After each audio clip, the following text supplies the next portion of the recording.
Okay, everybody. I hope that you are all doing very, very well.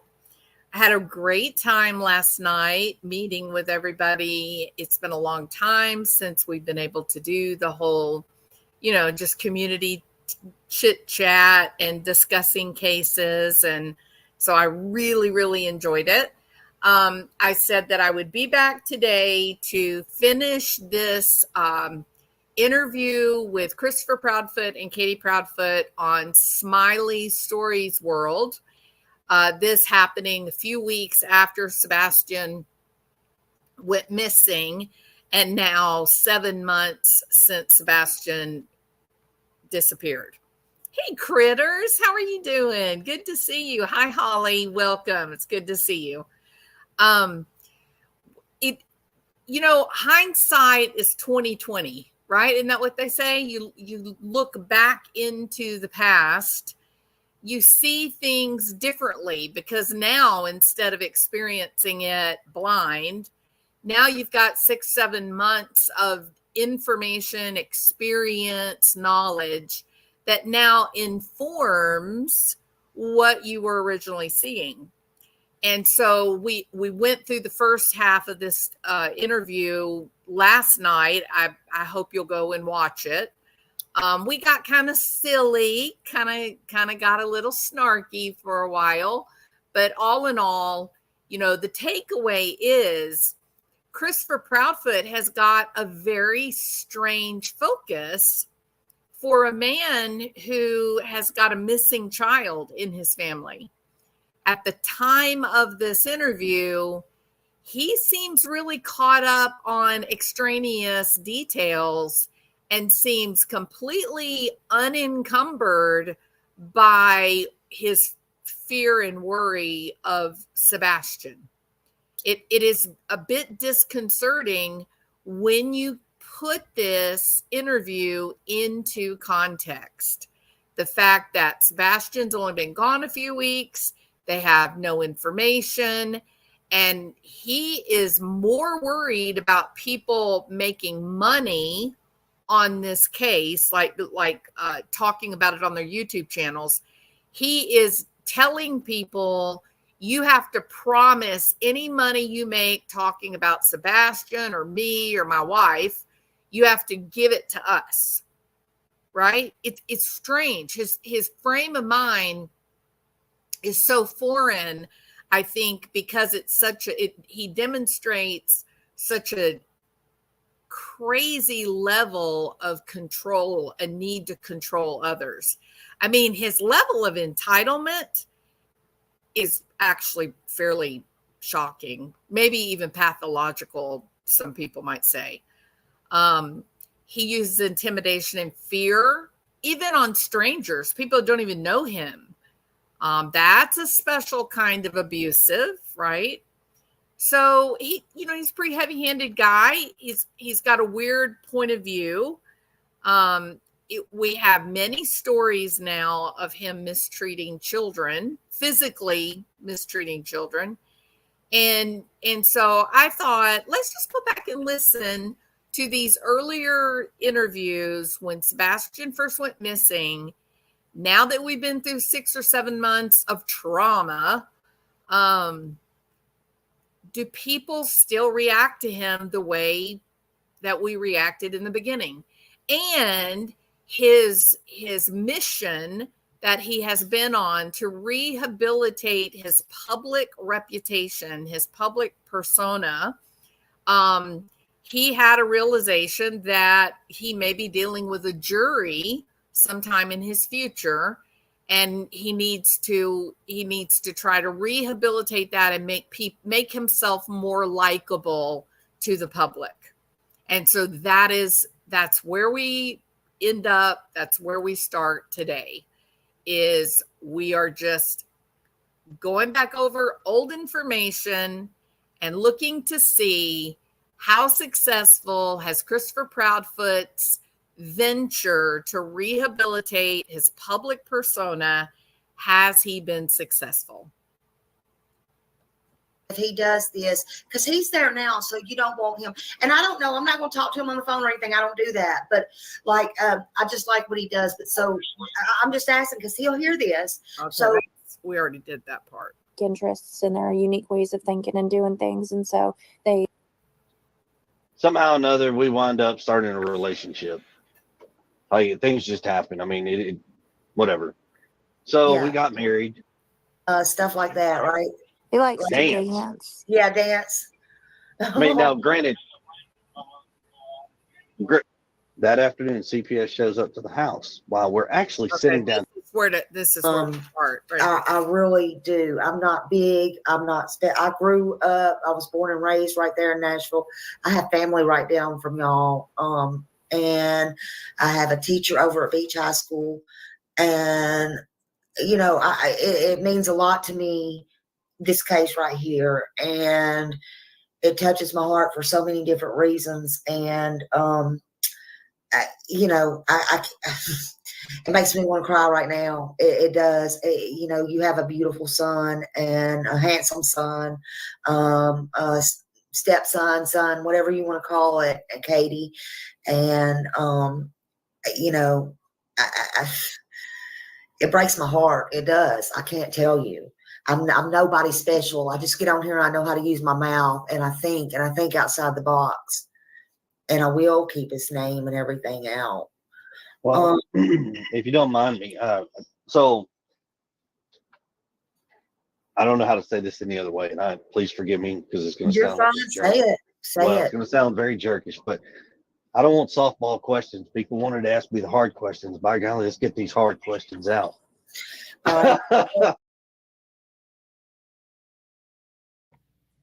Now, I don't know about you guys, but that's kind of disconcerting, isn't it? You know, he has this self-awareness. He has this level of self-awareness that what he is about to say is going to be experienced by some as, you know, he's being a jerk, right? And Smiley is being empathetic and caring, and she's saying, you know, I want to do my part, try to keep the conversation about Sebastian alive, try to keep his face out there, you know, keep him in the spotlight.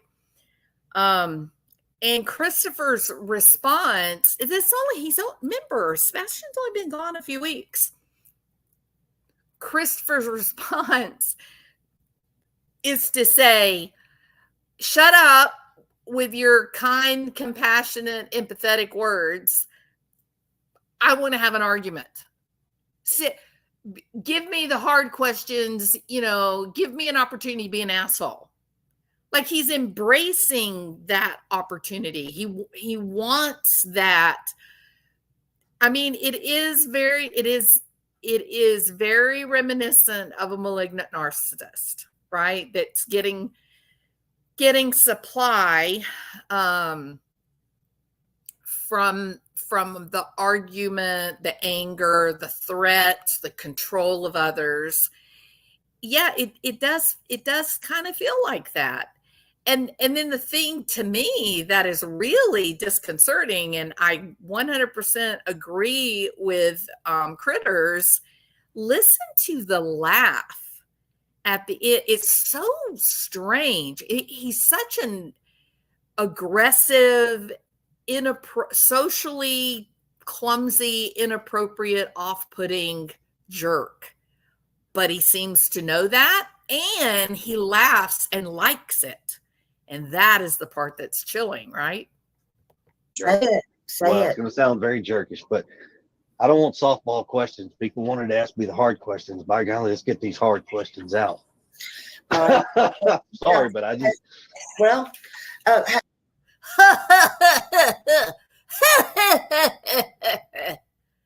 Christopher, what is wrong with you?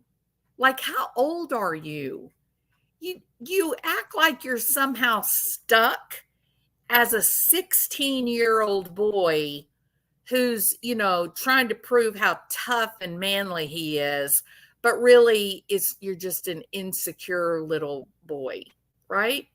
That guffaw, that laugh, it so odd and ill-placed. Again, Smiley is being empathetic, kind, offering her platform for Sebastian's story. And Christopher goes over, pulls her off of a panel with other people, forces her. I mean, she has already told the story. He's like, no, got to go now. You got to go live on your channel now. If you want to interview me and Katie, we're doing it right now. We're not doing it after this panel. If you really want to talk to me, you'll leave that panel. I mean, the guy is dripping with narcissistic entitlement. It's really, really gross. And so she goes over on her channel. She goes live. She's trying to, just like Trisha on Web Sleuths, she's trying to be supportive and offer a place for this family to have their story told. And then he comes out with this challenge. He throws down the gauntlet, for example, hey, we're going to duke it out. We're going to fight it out. Give me the hard questions. You know, Christopher, here's the deal. If no one else is in the room is laughing, but you are, you just look like a clown. Let me start. Okay. Have you ever had CPS called on you before? Yes. Okay. And you don't have to go into it elaborate or anything like that. I just, that was the question that I had. And that happens, you know, sometimes, especially when you have a child who is, you know, has special needs and stuff. That's hard. I've had it. Well, I'll be honest with you. I've had CPS called on me in 2 states, New Mexico and Tennessee. And so and doesn't he sound like he's bragging? Like, doesn't that sound, the way he says it? Yep, I've had CPS called on me in 2 states, New Mexico and Tennessee. It's like, I won the lottery 2 times. One time with a scratch-off ticket and another time by picking my numbers. Yeehaw. He is one of the most bizarre people I think I've ever listened to. So, and did that include with Sebastian? Tennessee was Sebastian, yes, ma'am. Okay. And in fact, Sebastian here, I'll just, like I said, I got nothing to hide. So Sebastian went to school one day because we were at the house. He got in trouble. He didn't have a belt on. I was like, now, look, when someone says, I got nothing to hide, what do you think in your head automatically? It's an automatic reaction. Okay, buddy, what the hell are you hiding? Right? He says it so much. I got nothing to hide. I ain't got any secrets. Let me tell you the truth. I think that's one of his tells that he's about to tell a whopper lie. Day because we were at the house. He got in trouble. He didn't have a belt on. I was like, where's your belt? And got it. Whack. Now, he lies and he tells Smiley, he and Katie tell Smiley that he did not get spanked because he wasn't wearing a belt. And yet right here, he just says he gets spanked because he's not wearing his belt. And did that include with Sebastian? Tennessee was Sebastian, yes, ma'am. Okay. And in fact, Sebastian here, I'll just, like I said, I got nothing to hide. So Sebastian went to school one day because we were at the house. He got in trouble. He didn't have a belt on. I was like, where's your belt? And got it. Whack. Got him. So he goes to school and he tells the teacher. They're mandatory reporters. So the teacher reports it. Mm-hmm. That afternoon, CPS shows up to the house while we're actually sitting down to eat dinner. Now, mind you, 15-year-old child, he's not real happy because he's in trouble, so he's being punished. So he shows, he makes a report. They come to the house, and the lady who comes to the house is the same lady we've had. She's had a case before. What? What was that? I think you just about let your mouth overload your ass there, Christopher. Listen again to this. I'm going to slow it down. she's responded to one of the previous reports, and he almost let that slip out. Listen to this. He shows, he makes a report. They come to the house, and the lady who comes to the house is the same lady we've had she's had a case before. The lady we had, she had a same case before, but I thought there was only one report, Christopher. Lady who comes to the house is the same lady we've had she's had a case before. Was the same lady we had in she had the same one before. Christopher Proudfoot, you know what? Hitting little kids, slapping little girls across the face, hitting little boys, knocking them to the ground, taking a belt as a weapon to hit a kid on the spectrum. You are the weakest kind of human being on the planet. You're the kind of man that normal men, real men, spit on. You're a joke, Christopher. Now, the case that was before was something that didn't even happen, and it's like 3 stories that was shoved into one. And when they finally got it debunked, they were like, "Oh, he got so mixed up in telling one story, it mixed into 3, and it caused a commotion." Well, they canceled that out. So the one on me, she shows up, and I said, "Hey, how you doing? It's her." So there's 3 stories concerning Sebastian and CPS, and Christopher Proudfoot says, but the one concerning me. Listen to that. That's so weird. It's like 3 stories that was shoved into one, and when they finally got it debunked, they were like, "Oh, he got so mixed up in telling one story, it mixed into 3, and it caused a commotion." Well, they canceled that out. So the one on me, she shows up, and I said, "Hey, how you doing? It's her again." She's like, "Oh, hey." She goes, "Hey, I already don't." She's like, "Don't tell me anything, but I'm gonna tell you what I know happened." And I said, "Okay." She goes, "Boom, boom, boom." She told me exactly what happened. I said, "Yes, ma'am." Okay, Christopher Proudfoot, this is bullshit. Like, just in the simplest terms possible, this story is not real. And if it is even remotely real, the CPS worker that you're talking about here, she should be brought up on state charges. Her job is to protect children that are living with violent, unhinged assholes. That's her job. Never, not once, ever have I heard one of these CPS workers pander to the violent, out of control, abusive assholes. In fact, these investigators, Christopher, they hate the violent assholes that they're investigating.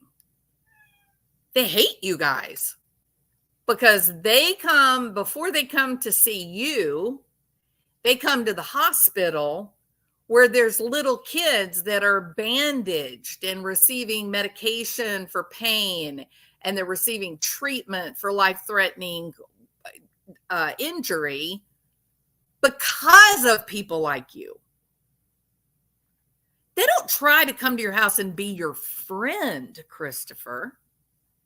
And yet that's the story that you're telling to Smiley. But people that are in the system, people that work with the state, people that know what the CPS system is, how it operates, the reports, what happens to them when they come in, they're listening to your bullshit. It's all a lie. It's not real. You are minimizing like any great abuser does. You are minimizing the discomfort that you've put your family through. Just like you said to Nina, oh, your son has got to man up.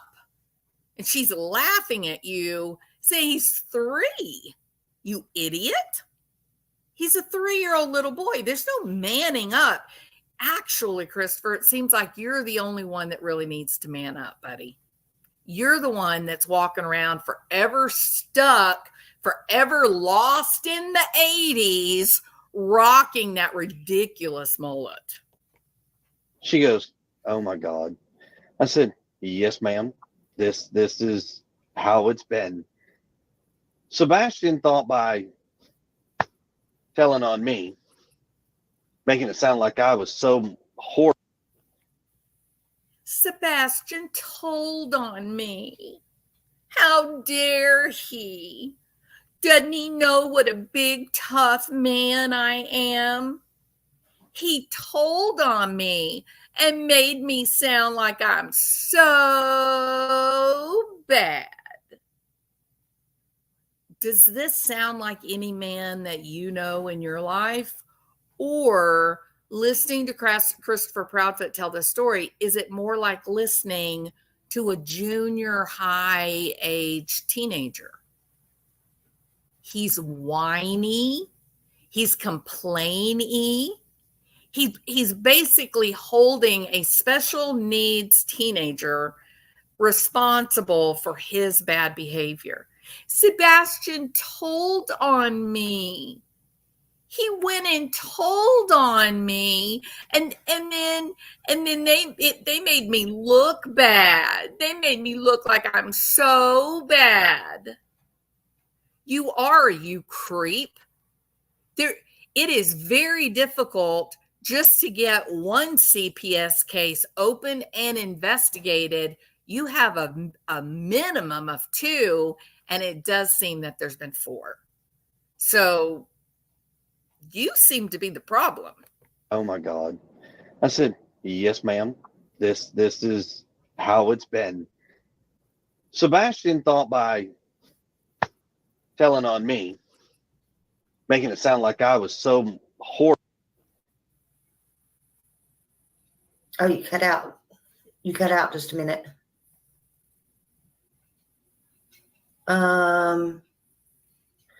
You cut out. Oh, there you go. Okay. That I was going to get in trouble over something stupid. And I was like, no, Sebastian, you got punished, man. You got punished. Over something stupid? You say that Sebastian, because you can read his mind, I guess. Oh, no, I'm sorry. You're just a narcissistic asshole who thinks he's omniscient. You can't read Sebastian's mind. You don't know why he made the report that he made. My guess, he went to school traumatized. His teachers were concerned and worried about him, and he ended up showing to his teachers the welts on his body. Then the report was made, because you have to have physical evidence in order to prompt CPS to actually make a site call the day of the complaint. So your story is just BS for those people that know the system. You're a liar, Christopher. But it's not that Sebastian tried to tell on you, make you look bad. It's none of those things. It is that the laws that are there to try to protect children from being killed by their parents and their step-parents, those laws demand a home visit if the child has physical damage. If you can see bruising, if there are welts, if there's actual burns on the body, then CPS does not have to wait for the second report. They immediately respond and go straight out to do a home site visit. And that's what happened to you. Now you're simply minimizing, like any good abuser does. You're trying to get ahead of the story, minimize it, tell people what to believe and what to think, just like Barry Morphew did. Come on, Tyler, I'm going to tell you what happened. Now, nobody was there when Suzanne went missing. Nobody was there when her bicycle ended up down the hill. But let me tell you what happened. And he proceeded to tell a story that no one was there to see. But that's the narcissistic control. He's writing the story for you. He's controlling your thoughts and telling you what to believe. And that really is all Christopher Proudfoot has done here.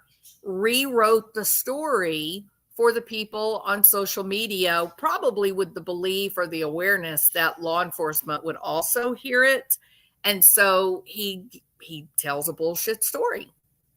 Hopefully, law enforcement is wise enough not to believe a single word that this little guy says, and to go ahead and go to the investigators, go to the people at the school, the teachers that were involved, and get the actual story of how it unfolded.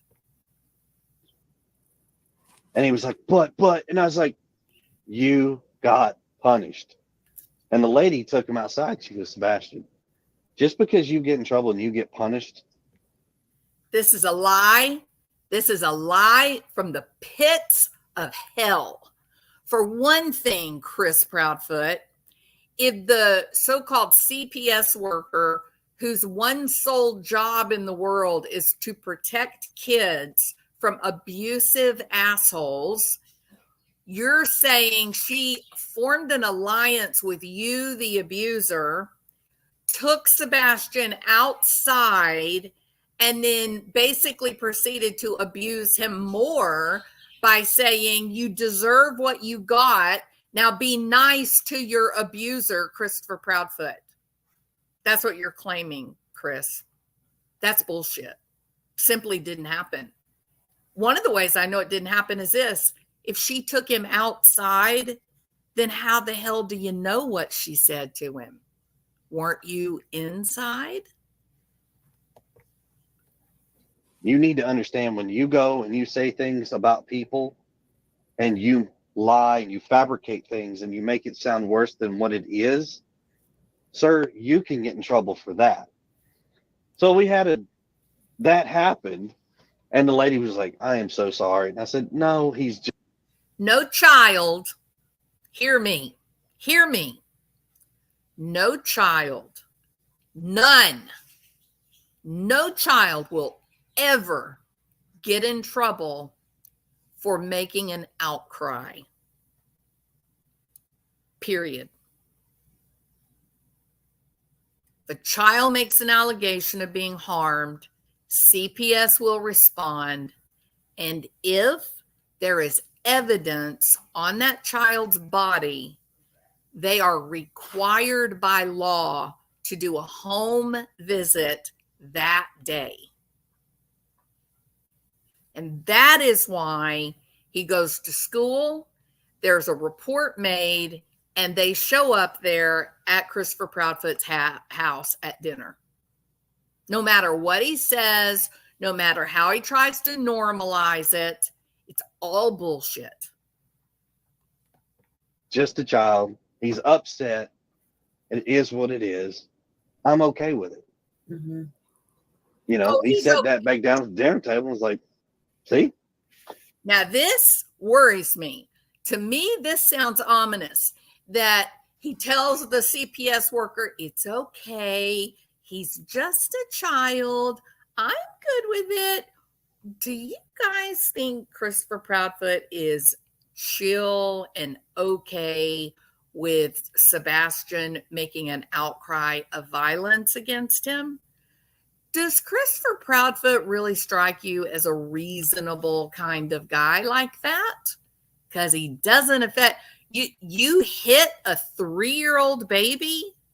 There is nothing reasonable about you. You slap a little girl across the face who has braces, nothing reasonable at all about you. Making little kids stand in a corner all day long so that you can get a stiffy being excited about the power that you have over these babies, there is nothing reasonable about that. You, Christopher Proudfoot, are not the kind of man who says, it's okay. He's just a child. It's okay that we have police cars parked in front of my house. It's fine that he made a bogus report to CPS and now I'm under investigation. That's just the kind of guy I am. No one believes that, Christopher. That's silly. We've seen you in action, and we're going to see a lot more of it. Eat your food. And we went back, and everything's been fine. See? You know, he sat that back down at the dinner table and was like, see? And that's ominous. The fact that the CPS worker leaves, Christopher and Sebastian sit back down for dinner, and Christopher smiles at Sebastian and goes, see, I told you nobody would believe you. See, I told you could try and tell on me, but I'm not getting in trouble. Everybody believes me, Sebastian. Nobody will believe you. That is really ominous, though, that tone when he goes, see? Smug bullshit. Upset. It is what it is. I'm okay with it. Mm-hmm. You know, he sat that back down at the dinner table and was like, see? Eat your food. And we went back, and everything's been fine. Yeah. That girl wants to know what was he wearing when they went to dinner. Maybe he returned, if it was his favorite place, I guess, to the restaurant. Katie, you remember? We may have lost her. Oh, Um, oh no, yeah, she's been going in and out. Okay, we'll save that. I'll just leave it up there so I don't forget or whatever. Was there a life insurance policy on him? I know people's been wanting to ask that. I'll just get that out of the way. Not that that's any of our business, but I guess if it has to do with him missing, that's why they want to know. It's just a simple yes or no. We don't have to go into whatever. And that could be for if you know whether he's got it from his real dad, you, or anybody. I'm just saying, does anybody know if there's one floating around out there anywhere? His father has one on him. Okay. Isn't that interesting? That is one of the most interesting parts of all of these interviews that they did. This section where they say, hey, Katie, what was Sebastian wearing when you went to dinner? And she's not there. Oops, I think that Katie poofed into thin air, just like Sebastian poofed off the front porch. Not there. But then when they say, oh, did someone have a life insurance policy on Sebastian? Is somebody set to benefit financially if Sebastian passes away? Well, Katie shows back up. Oh, yes, his father had one. His father did. If you pay close attention to Chris and Katie during these interviews, all of them, they will not get pinned down on any specific information that might be verifiable. They will not get pinned down on that. They will not answer it. They very often use the, oopsie, I got disconnected. Oops, look, we lost our connection.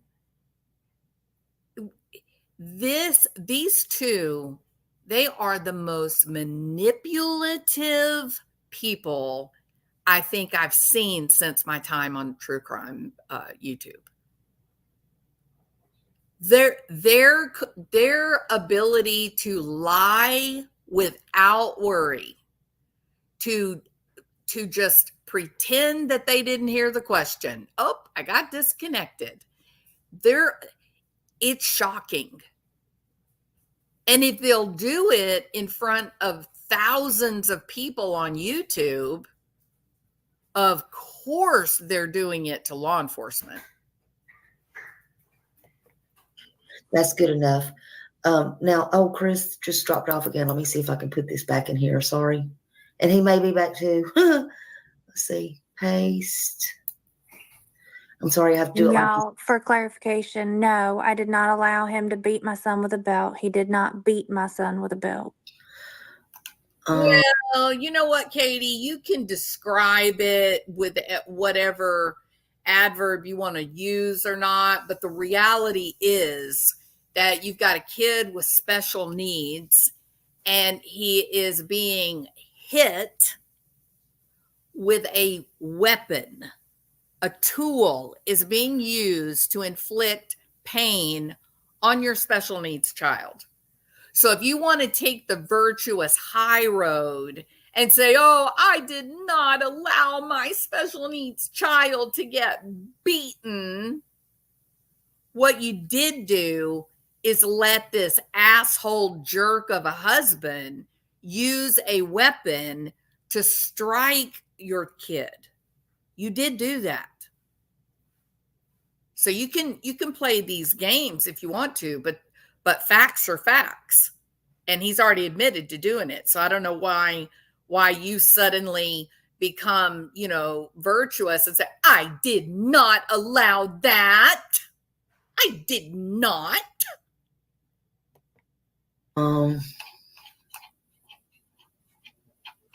Okay. Josh wants to call in real fast. Let's see. Hold on a minute. Okay, hold on. Just call.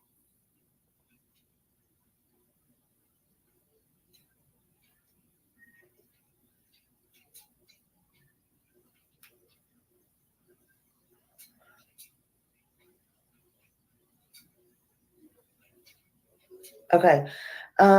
Josh wants to call in real fast. He's been wanting to ask y'all a question, and I guess he can't get me to see it or something. So I just told him to call real fast, if that's okay.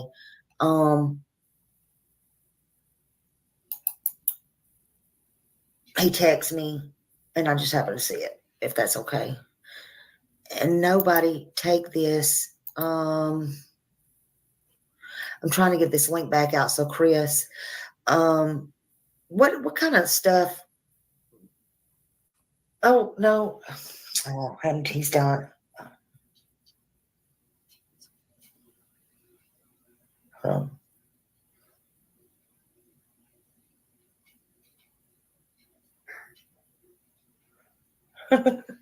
He's probably going crazy. I put the wrong phone number in there.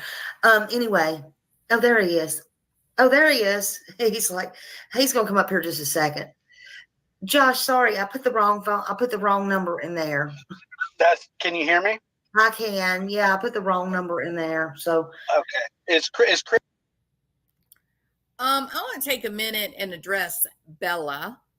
Bella says, my daughter has high functioning autism. She still got her butt whooped. That's my right as the mommy. I get to knock the shit out of my kid if I want to.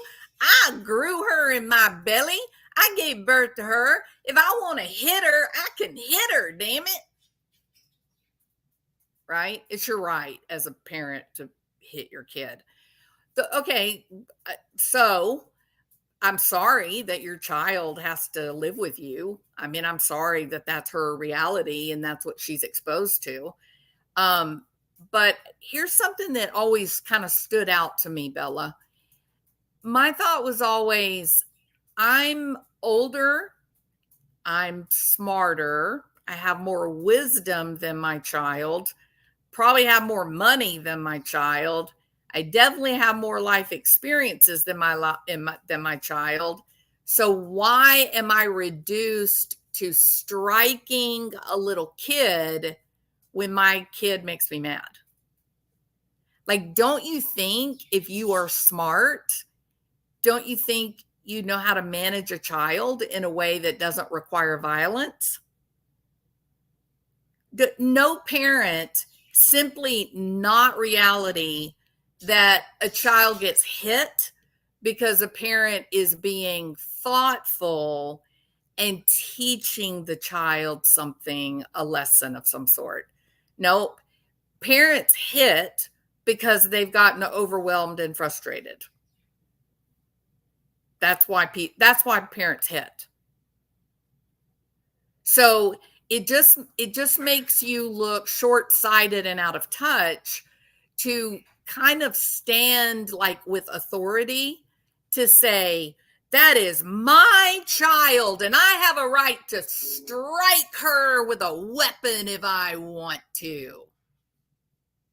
It's your business. You can hit your kid all you want to. I mean, I feel sorry for your kid, but I think you're admitting that you may not be very smart.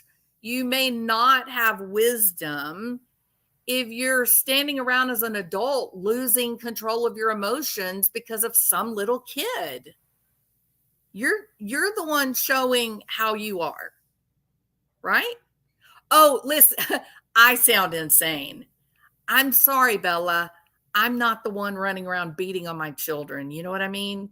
And I'm certainly not feeling uplifted and powerful because I have the ability to strike a child. I'm gonna whip her butt. Gonna whip her butt because I'm tough, because I'm the adult. You're just a clown. That's all. Chris still here? Can He you drop the fell link again? fell down, but yeah, go ahead. Okay. When I was talking to Chris earlier, and him and I were messaging, and I asked him about DCS, and he said the only case that DCS has open is Here he because goes. Sebastian ran away. Okay, Yeah, sorry That's about that. true. Hey, Chris, Josh was going to Yes, call ma'am. me. I accidentally punched a 3 instead of a 2 or whatever, and he jumped up here on That's panel. fine. And, he wanted to ask you something, actually. Sorry. Fire away, man.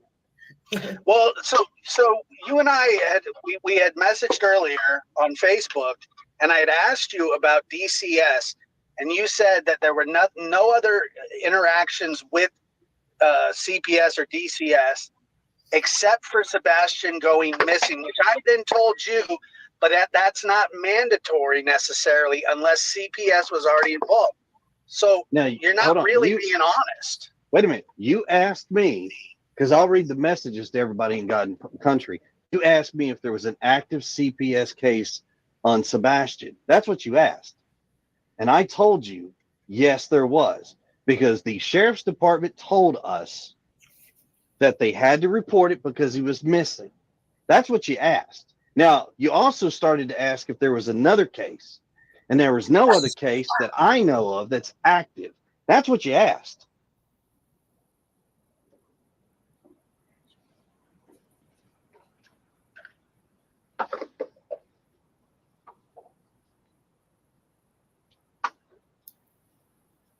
Josh? Yeah, I'm here. So, like I said, sir, I'm brash. I'm to the point. Be respectful. Can you? God, I swear I could live the rest of my days never having to hear that word again. Brash. He wears it like a cloak of armor. You know what I mean? It just makes him look stupid.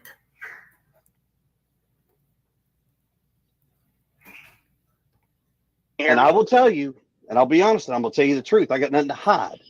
Oh, there he goes again. Got nothing to hide. Did you hear what I said? Yeah, he said, okay. Can you hear him, Josh? I can hear him. Yeah. Okay, go ahead. I can hear you now. Go ahead. Well, I just said, well, in the messages that I asked that it was pertaining to Sebastian's school, right? Like you just. Yeah, Bella, you are really off base here.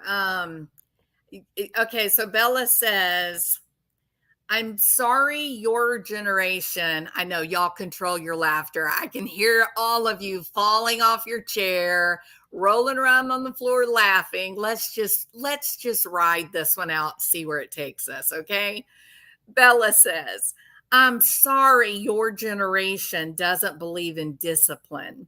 It shows these kids y'all raise are out of control. Funny, all the kids wanted to stay with us. Okay, well, first of all, Bella, I'm an old lady, okay? I'm a real old lady. Also, I've raised my children never having struck them at all. And both of them are college educated, super careers, happy, loving, gentle, responsible people.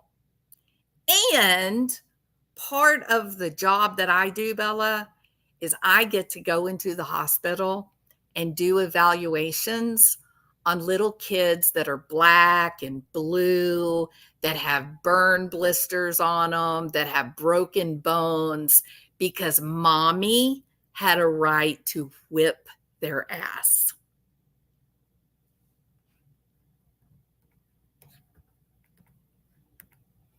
Said, and you said no, other than him going missing, no CPS cases.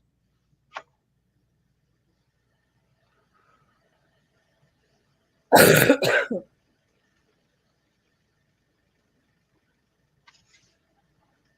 don't know. I can't hear. Maybe that. He didn't say anything. Can you hear him, Chris?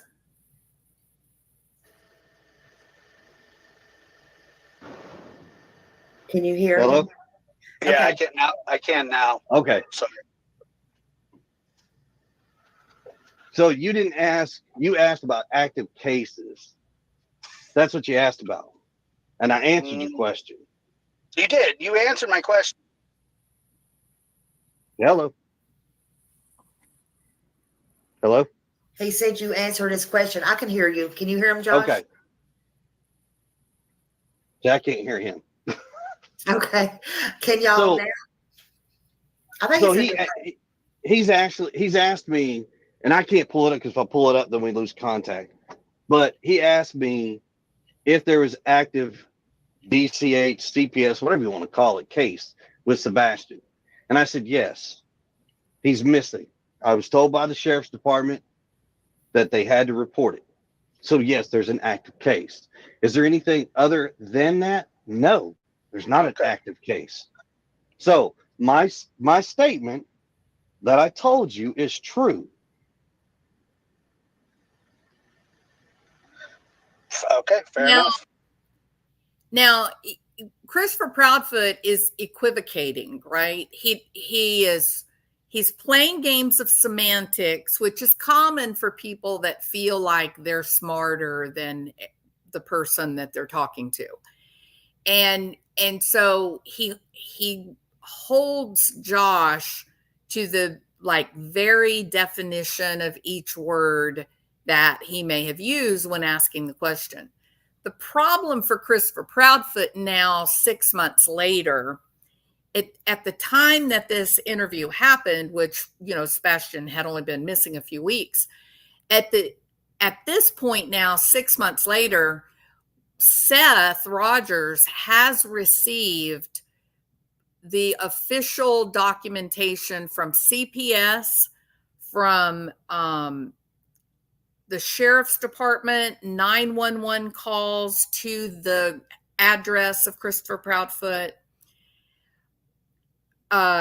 He has had conversations with teachers at the school and any complaints that may have happened at the school. And on hindsight now, Seth Rogers recognizes that there were 911 calls, multiple 911 calls for incidences happening at the house. So while Josh may be asking about open, active investigations specific to Child Protective Services, there can still be responses to 911 calls where, they had a welfare call or somebody, hey, they're fighting next door and it sounds like, something just broke. neighbors calling in the sounds of disturbances and being worried about the people that live in the home. So, but in true Christopher Proudfoot fashion, you can hear him playing these games of semantics, but in truth, now on hindsight, his silliness about show me the evidence. You can't produce the evidence. Nobody in real life talks that way. If somebody came to me and said, "Oh, I think that you have you have a report for beating your pets, for beating your animals. You've been arrested for dog endangerment or, maltreatment of animals," right? My answer is not going to be, "You don't have that evidence. You don't have the evidence to prove that." That's bizarre. That's crazy to even let your mind go to that. The first thing I would think would be, what are you talking about? I'm not in trouble for hurting my animals or hurting anybody else. What do you mean? It would be confusion. It would be like, that's kind of crazy what this person is saying. Not to be gruff and start demanding to see evidence. It's very odd. I mean, I get it, the active investigation, but yeah, but you did really, maybe it's just because of text, but you did make it seem like there was no, like that this was the first time that they'd ever been involved at all. No, I didn't insinuate. Now, understand something. Words on paper are simply words on paper. Whatever emotions you put behind them is directly proportionate to yourself, not me. Oh, sir, I didn't. Games. Semantic games. The tools of a manipulative, gaslighting, malignant narcissist, isn't it? The words become a tool of the abuser. That is what gaslighting is, to trick you with the English language or whatever your language of origin is. His behavior is egregious, y'all. When I say that his behavior is so far outside of the norm in terms of grieving parents, that would be a massive understatement. The way he behaves, the way he speaks, his pattern of communication, it's actually consistent with criminals lying to the cops. He plays all those games. It's just playing out on these various YouTube channels rather than in an interrogation room. Like that this was the first time that they'd ever been involved at all. No, I didn't insinuate. Now, understand something. Words on paper are simply words on paper. Whatever emotions you put behind them is directly proportionate to yourself, not me. Oh, sir, I didn't put any emotion behind it. I'm just saying. But you're trying to insinuate on this show. No. Yes, you did, sir. Yes, because you just stated that you said that I made it sound like this. No, I didn't. I told you. I gave you a direct statement, gave you your answer, and that right there is exactly what I'm talking about. Then you called into the show. And I'll tell you exactly what I'm talking about, Christopher Proudfoot. That you said, somebody asked you, have y'all taken polygraphs? And if so, what were the outcomes? Your exact words, "Yep, taken and all passed." You intentionally use this little game, this little gaslighting ploy to mislead the listeners. This is your favorite game, Christopher Proudfoot. You do it. Now you're turning around accusing Josh of doing it. Josh was on, everybody listening to this exchange was exactly on the same page with Josh. What you're doing, this is classic gaslighting one-on-one. You use your words, you use specific definitions and manipulations to mislead people into believing something that is not true. And your arrogance, the level of narcissism that you operate from, you literally do believe that you're smarter than everybody else. You actually believe that. It's not like a game that you play. It's not even like a coping tool that you use to get through this. No, I don't think you're anxious at all in this interview. I think you are now, but I don't think you were back when this interview happened. I think you felt 100% in control and entitled, and you felt like you were manipulating everyone that was listening. Basically, we were all supposed to be like putty, and you were the great sculptor that was going to mold it into your bullshit story. Your anger that escalated the night on Web Sleuths, that anger that we all saw, that was the whole narcissistic meltdown, right? That was your mask coming loose. You panicked because you saw people were about to get a glimpse of the real Christopher Proudfoot is actually just a weak, ineffective guy, right? And you were furious. You were furious that what you had been doing to control everybody's ideas and thoughts, that it wasn't working. It's so easy now to go back to these early interviews and listen to you and the arrogance that you were trying to tell everybody what to think, what to believe, how to react, who to like. It's really shocking. Show, and you said, "Yeah, you're lying." No, I'm not lying. So call a spade, but make sure you're right. Now, to be honest with you, it has nothing to do with finding my son. You don't think that? You don't think? Okay, all right. Well, look, man. How does CPS have to do with anything finding Sebastian? Because if you're insinuating something, well, you said they come out opened and up say an it. investigation. You said they opened up an investigation. So you tell me what it has to do with him. Because what did I tell you? That's what you're not listening. The sheriff's department told us that they are required to report it to DCS, CPS, whatever you want to call them. They are required to report it to them. Mhm. That answer has yet to change. It hasn't changed any of the slightest. And okay, so that's the okay. I get it. So it's the only Thank you. open investigation. Thank you. You're welcome. I mean, it is so hard to even listen to this man speak. It is so difficult to listen to that condescending arrogance. It's tough. I will say this. So the rumor, not rumor, but there's indication that he's worried about a jury. I want to be real careful how I word that. I'm going to use his words.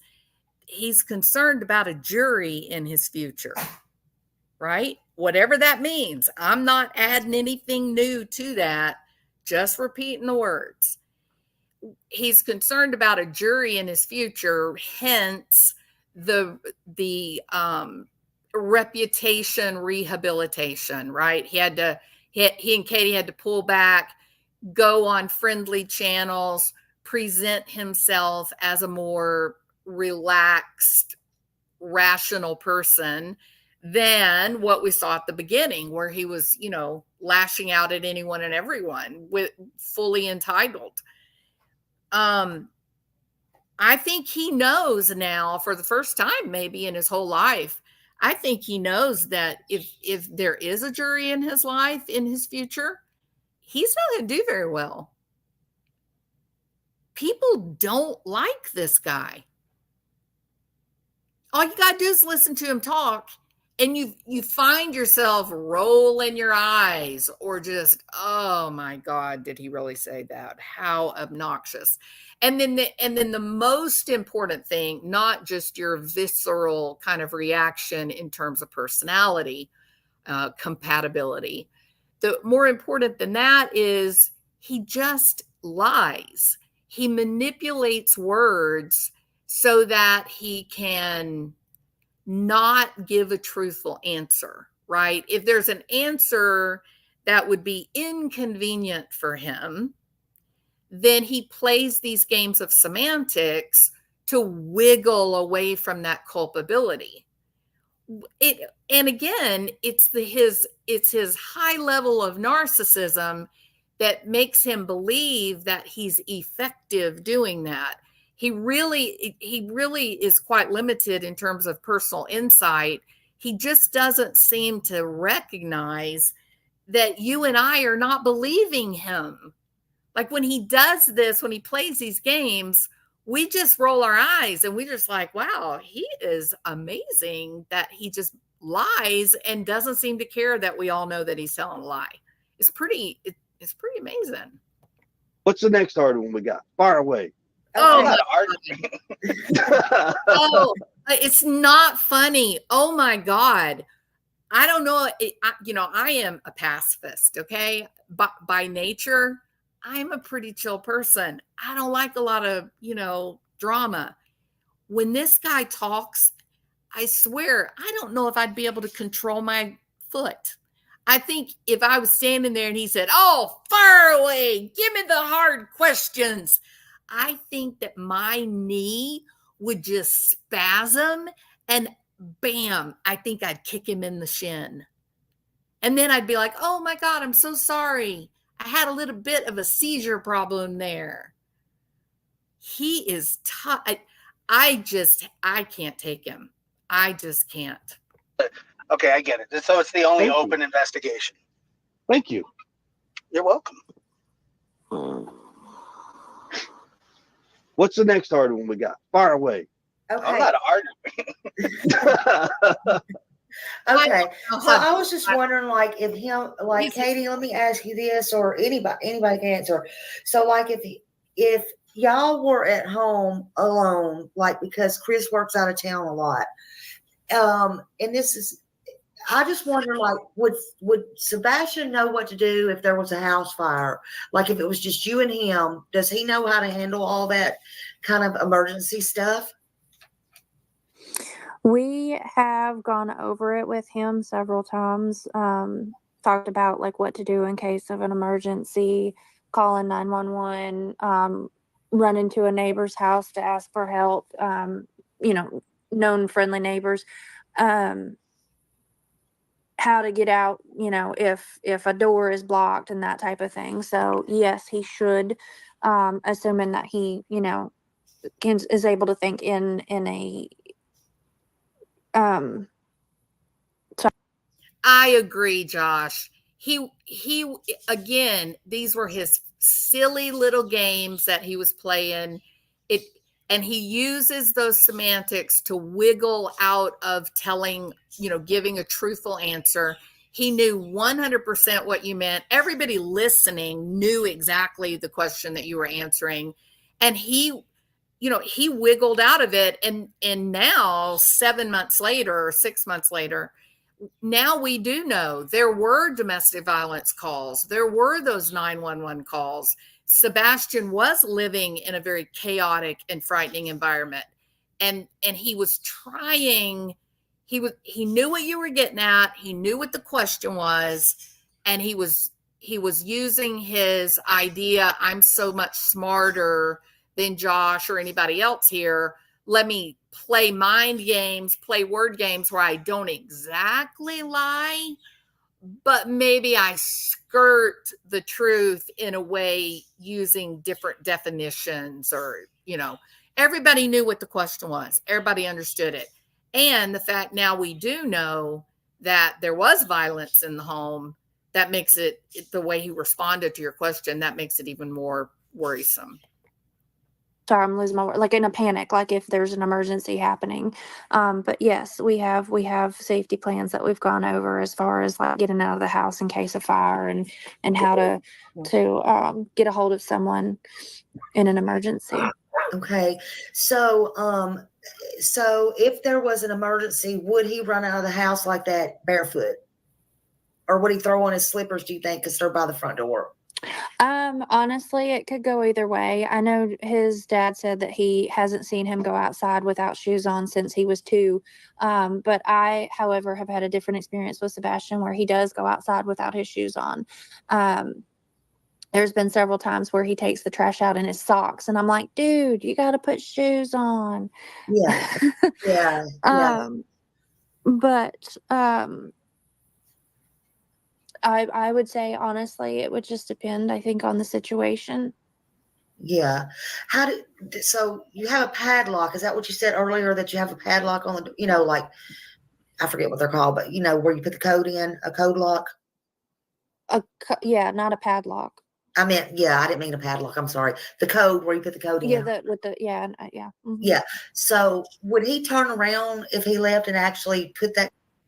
Well, so I think it's funny that Christopher Proudfoot tries to stand behind police, the TBI or whatever, in terms of not answering. Oh, I won't be able to answer that particular hard question because, Tennessee Bureau of Investigation told me not to. Oh, and here was a fan favorite. Here's a fun fact, Katie. Here's a fun fact. Oh, well, due to HIPAA laws, we won't be able to answer questions about Sebastian's medication.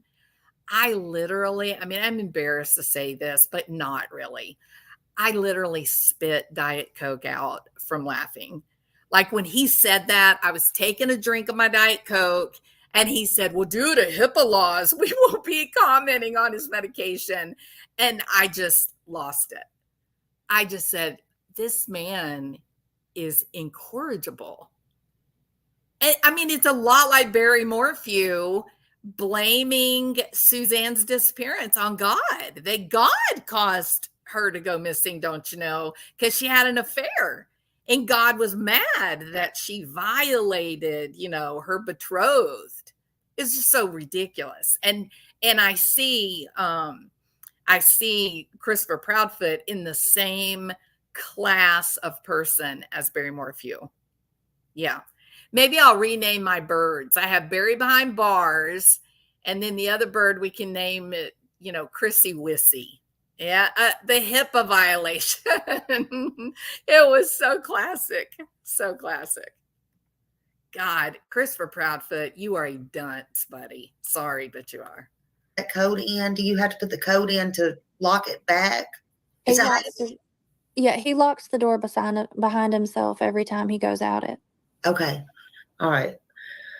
I'm just trying to think. Is there anybody I don't know if y'all have housekeepers or what, is there anybody you could think of? And I know I'm sure you gave it to the police that might have had the combination that could have come in while you were asleep that the dogs would not be alerted to or anything like that. The only people that would have access to my house have all been interviewed. Okay. Oh, man. I don't know. And not only that, but if somebody had been by the front door, punched in the code, believe it or not, no, it's not super clear, but you would have seen a shadow or a figure. Yeah, that's what I would think. Based on, something would have been visible because one of the lights is still visible from that Ring camera from across the street. Yeah. That has been, like I said, every video, and I've said this through Facebook, everything in the neighborhood. I couldn't talk to you enough positive about my neighborhood because anybody had cameras voluntarily gave up hard drives, flash drives, access to clouds for them. They've let people go in and search their houses multiple times. Okay, so this is a red herring, right? What he's doing here is, talking about, he sounds like he's interested.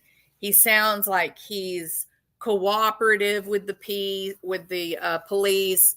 He sounds like he's really gung-ho about the investigation as he's talking about all that the other people have done, like how all the neighbors have been cooperative and turned over their Ring doorbells and, footage and all that.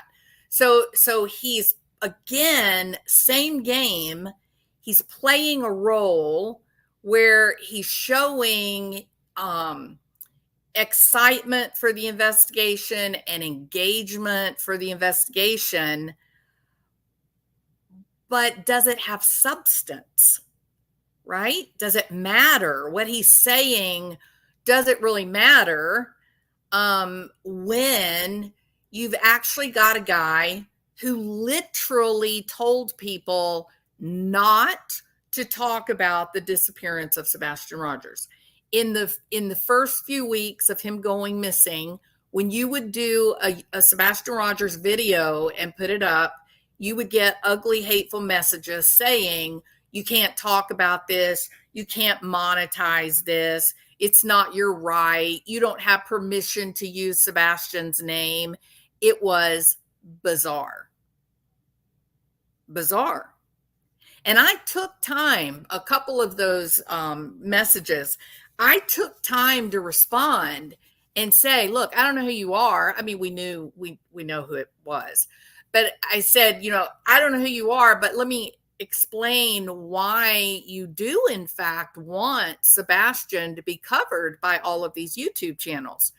That right now you're in Tennessee. It's Tennessee Bureau of Investigation and county police that are, or sheriff's deputies that are conducting this investigation looking for him. But it's a handful of people that their reach goes no further than the state lines. But if you can get the people of YouTube, the true crime community, if you can get them interested in Sebastian's story, and you can get people discussing it and talking about it on Twitter, then suddenly you don't just have people looking for Sebastian in Tennessee, you have people looking for Sebastian in 50 states across the country. You have people looking at his photograph, his videos, listening to his little voice in Europe, even South America, Venezuela, people all over the world paying attention, knowing what Sebastian looks like and being aware, hey, that kid sitting across from me waiting to get on the airplane, that kid looks just like that kid from YouTube. If it is him, that doesn't look like his mom and dad, maybe I better call the authorities. That is the only reason that Gabby Petito's body was found. We had a YouTube family, Red, White, and Bethune. They're a family that travels around, does homeschooling, and does videos, as they camp out and travel. And the mother, a couple of months after Gabby went missing, she got to thinking about it. And she was going, we were in that same area as Brian and Gabby. That's interesting. Maybe we ought to go back and look at some of the footage that we took and see what we see. And they had a dashboard camera that was running all the time. If they were riding down the road, it was recording. And the mother went through that footage, and by the grace of God, I mean, it was like providence, right? By the grace of God, she stumbled upon the recording and saw Gabby's van. And she said, oh my God, that looks like the van that they're showing on TV. That looks like Gabby's truck. And contacted the police. They went out there. She was able to tell exactly where that was at. They walked out there, and within a couple of hours, they found her body.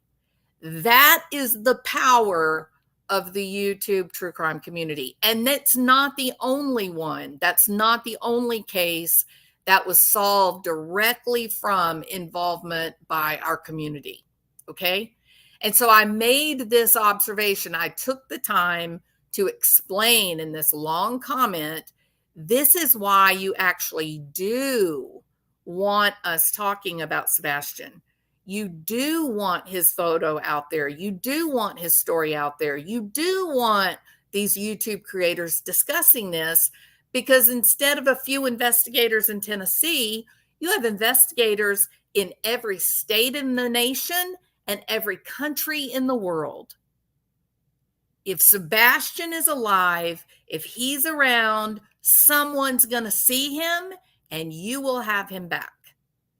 And do you know, even with that explanation, even with the insight, the understanding for why it is healthy for Sebastian, if he is being talked about and covered in these YouTube channels, this person is still threatening me not to make any videos about Sebastian. Isn't that something?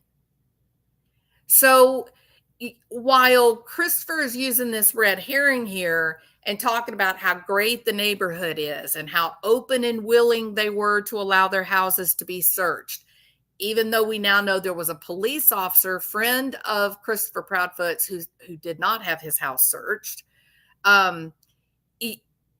What he's saying to you, it sounds like he's interested. It sounds like he's engaged in the search, but the thing of substance, he's not.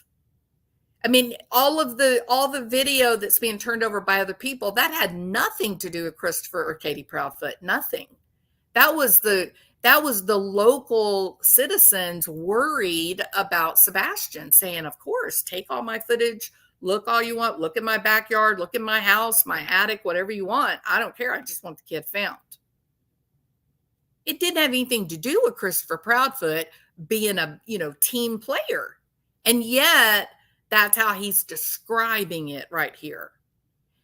And in the moments that matter, he is not. Do you know that he and Katie did not go to a single vigil? They did not go to a single vigil. Is that crazy? They haven't been to a fundraiser. Even though Mama Warbucks, Big Money Betty, even though the mom of Christopher Proudfoot, grandma to Sebastian, even though she's got big money, they have not offered a reward for information. Christopher Proudfoot, if you were so excited about the investigation and so motivated and energized that all of your neighbors turned over their security cameras, why didn't you do something of substance? Because you're misleading people. You are the quintessential poster child now of gaslighter. Without needing a warrant or a subpoena or anything, they've just openly done it. So, I mean, that's why it's so difficult right now. Yeah. Now they come out and I know this is part of the investigation, so you may not can answer this, but it was public because we saw them with our own eyes. So they come out about 11 times, counting the backyard where they took pictures. Okay. So did they come in and check as well the 11 times, or did they do forensics like luminol or anything like that? No. Asking. No. I can answer. No, they haven't done that. We actually, Katie and I sat down at our table in our dining room, and that's basically where everything conducts itself. We sat down with them in the dining room, and I asked them flat out, I was like, what about fingerprints? Mm-hmm. I mean, can we not take fingerprints? What can we do? Can we check this? Can we check that? And they said no, and they explained why fingerprinting would not necessarily be where they would get a hit, was ridges and things like that compromise the fingerprint. Yeah. No, and then he goes, despite TV and the movies, that stuff you see is not necessarily true. I was like, okay, well, that's cool. I just, they said, think of anything. Well, we were thinking and asked them, how about this? And how about that? What about this? What about that? And we got shot down. Yeah. So, is there or is there not a couch in front of the back door? No, there is a couch in front of a door. In front of a door. Okay. I was just wondering. So, but so can he get out the back? Okay. So he can go. Is there an exit out the back of the house? Yes. That's unobscured from anything. Yes. Okay. Mhm. So, okay. But what I'm asking is, how did you know that he went specifically out the front door? What made you think that? What made you think that? We presume that he left out the front door. We never know 100%, obviously, but we presume based off of process of elimination, going over it with law enforcement, going over the house, where things are, how things are, Sebastian's routine, and the fact that that's the door that he always uses or prefers to use, because I won't say 100% of the time he does come in with me through another door, but that's the door Sebastian prominently uses. That's the one that if he were going to sneak out of the house or leave the house for whatever reason, that's the most reasonable door that he would have left out of. Any of the others would have made noise or not Or been would not have been locked. Mm-hmm. So Because the back door would not lock. from the outside, like the front, no. You'd have to have a key. So I'm not going to describe every door lock in our house to No, I y'all. understand that. That's a safety thing. Yeah, I But understand that. Don't do that. yeah, but what I can say is there's only two doors in the house that he could have gone out where he could have locked From the on his outside. own or from the outside.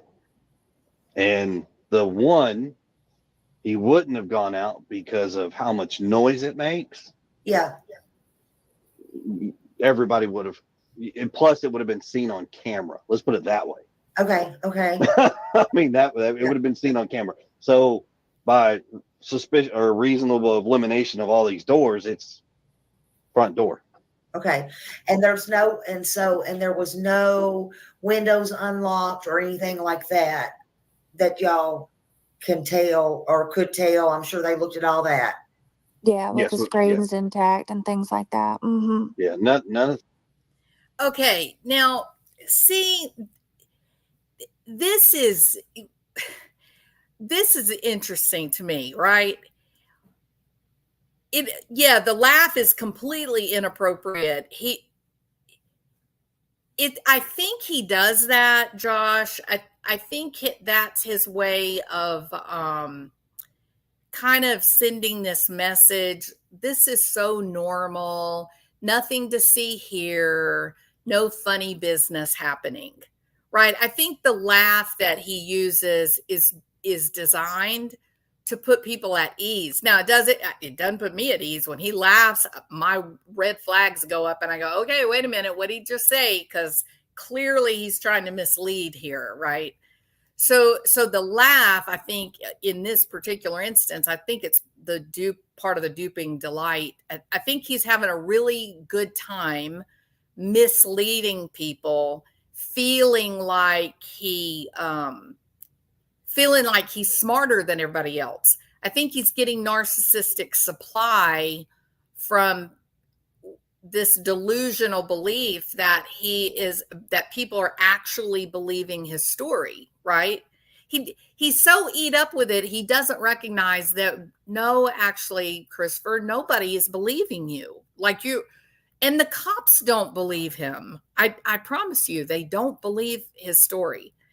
But I think at this stage in the game, it's only a few weeks after Sebastian went missing, I think he's feeling very confident, right? He's feeling like he is as smart as he believes himself to be. And he's just getting more and more sloppy in the storytelling. Now, this is what I'm talking about by being sloppy in the storytelling. We're listening to he and Katie explain to everyone, tell everyone, including the cops, that Sebastian could not have gotten out of the house except through the front door, right? Like they're explaining to everybody why they know that's the case, that none of the windows had any problem. The screens were all intact. Everything was locked down. Everything was as it should be. And he had to have gone out the front door, where he would then turn around, reset the lock, and then walk off into the darkness, correct? The problem is that they had dogs there. And the dogs did not pick up on a fresh scent of a teenage boy with no shoes on. Do you know how much scent would have been left just on the porch alone? So they've shot themselves in the foot right off the bat, but through their arrogance and their hubris, that they've already ruled out any alternative possibilities or explanations. And what is it that we know that the TBI, that came out and said, we have no reason to believe that Sebastian left that house on his own. Yeah, it was a nervous laugh like Chris Watts did on his video. We have no reason to believe that he left this house. What do you think the cops are saying when they say that? That Sebastian did not walk out of that house. Why? Okay. So that's number one. The statement made by the police, we don't have any evidence to show that he left this house. None. Zero. The second thing, taking that into consideration, and then listening to the frame of mind of Katie as she's talking about the disappearance of Sebastian. You know, you hear Chris McDonough saying, he and Mike say, well, I haven't left the house yet. The crime, we're still in the house. We have no reason to believe that this crime could have happened away from the house, right? Yet that kind of mental awareness, right?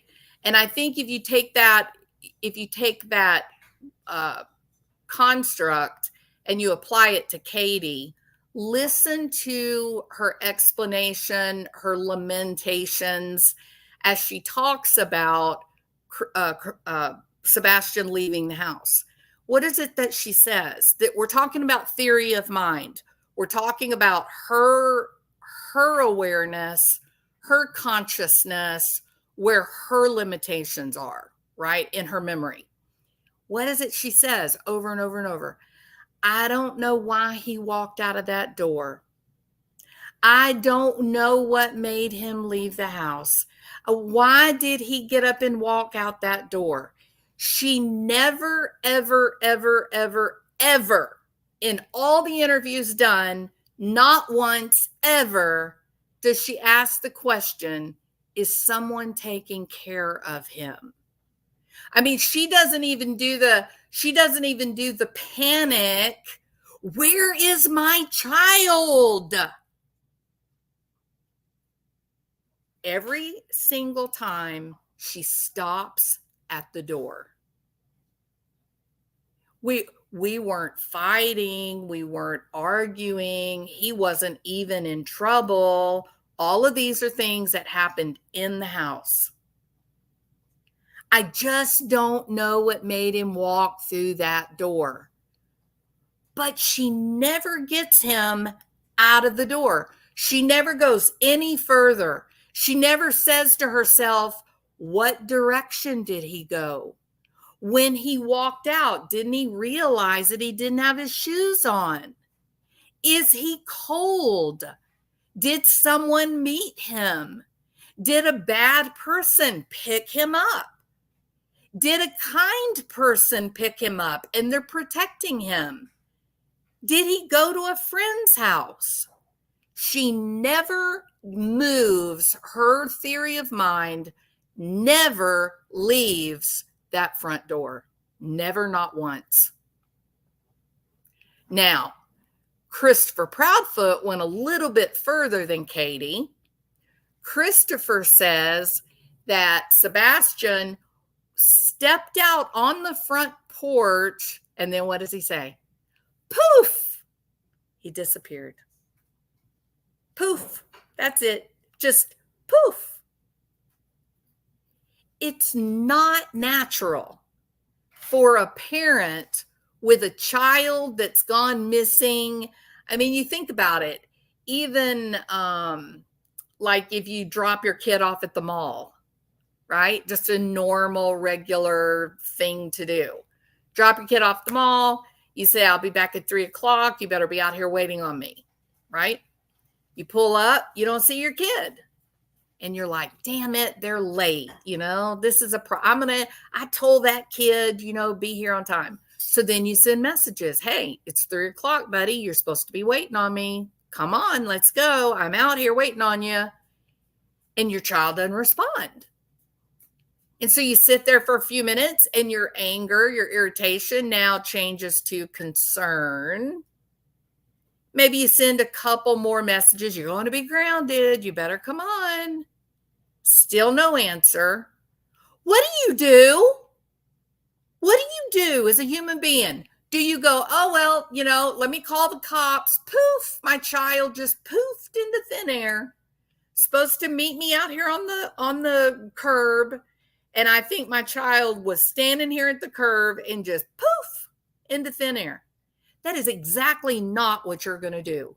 You're going to park your car. You're going to march into that mall and you're going to say, what is my child's favorite store?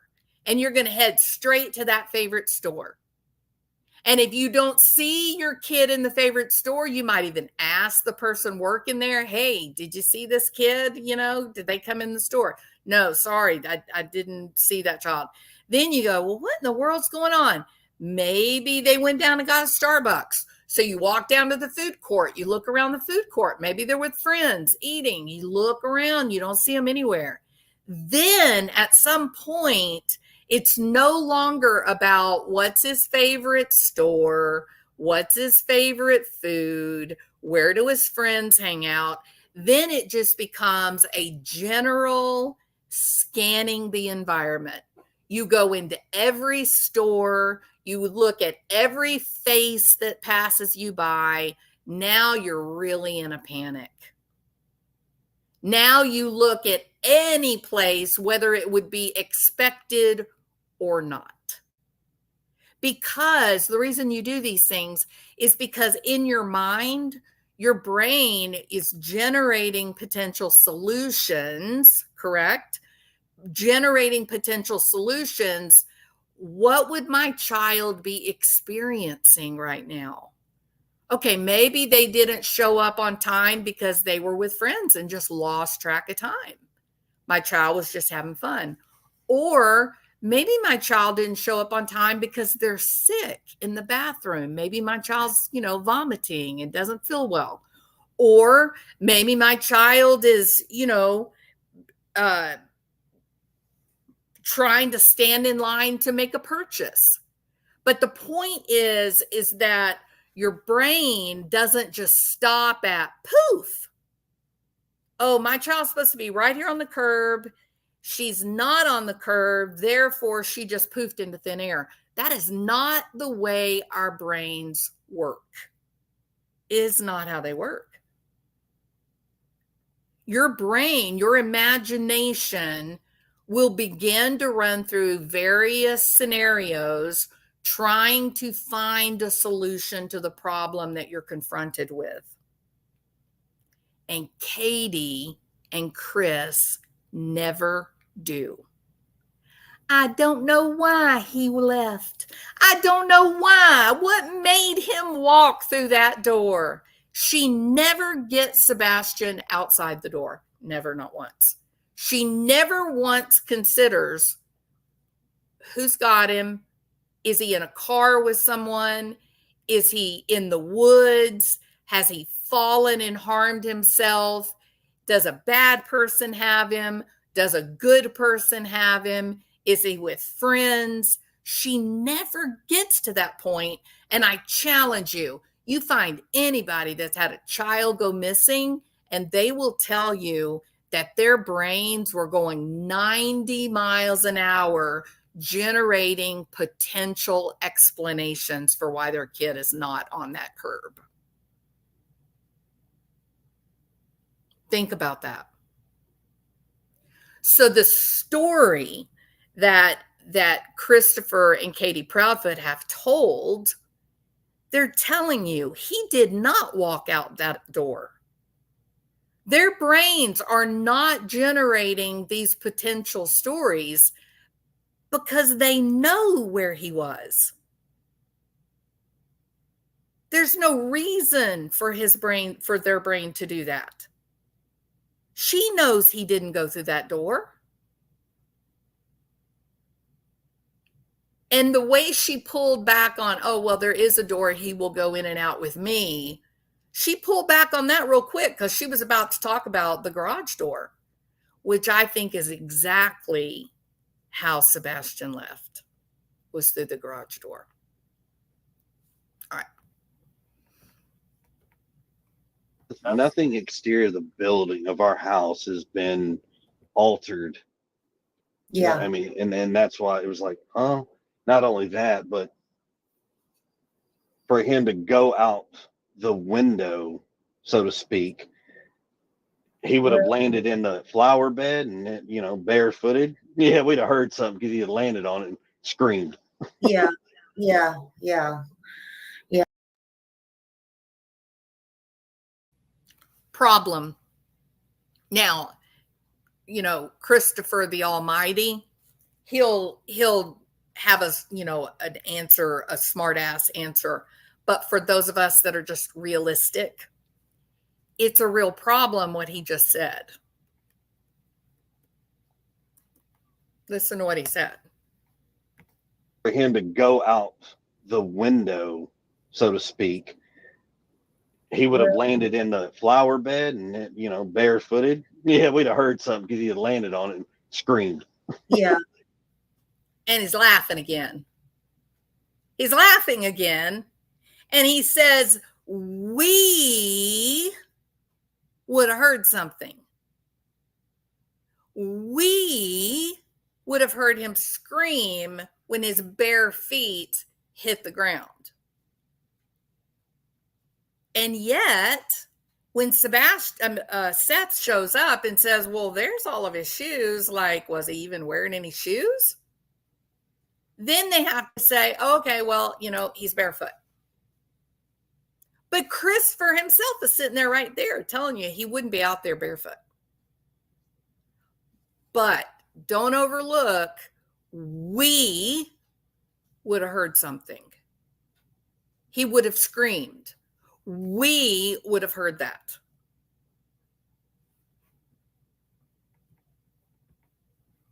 Yeah. Yeah. Yeah. All right. Let me get these people. I know they're itching for some hard questions. And I've been, all right. So, let's see. I know that girl has been wanting to ask, like, what he had on. I don't think Katie heard me a while ago, but, like, when y'all were out to eat Sunday,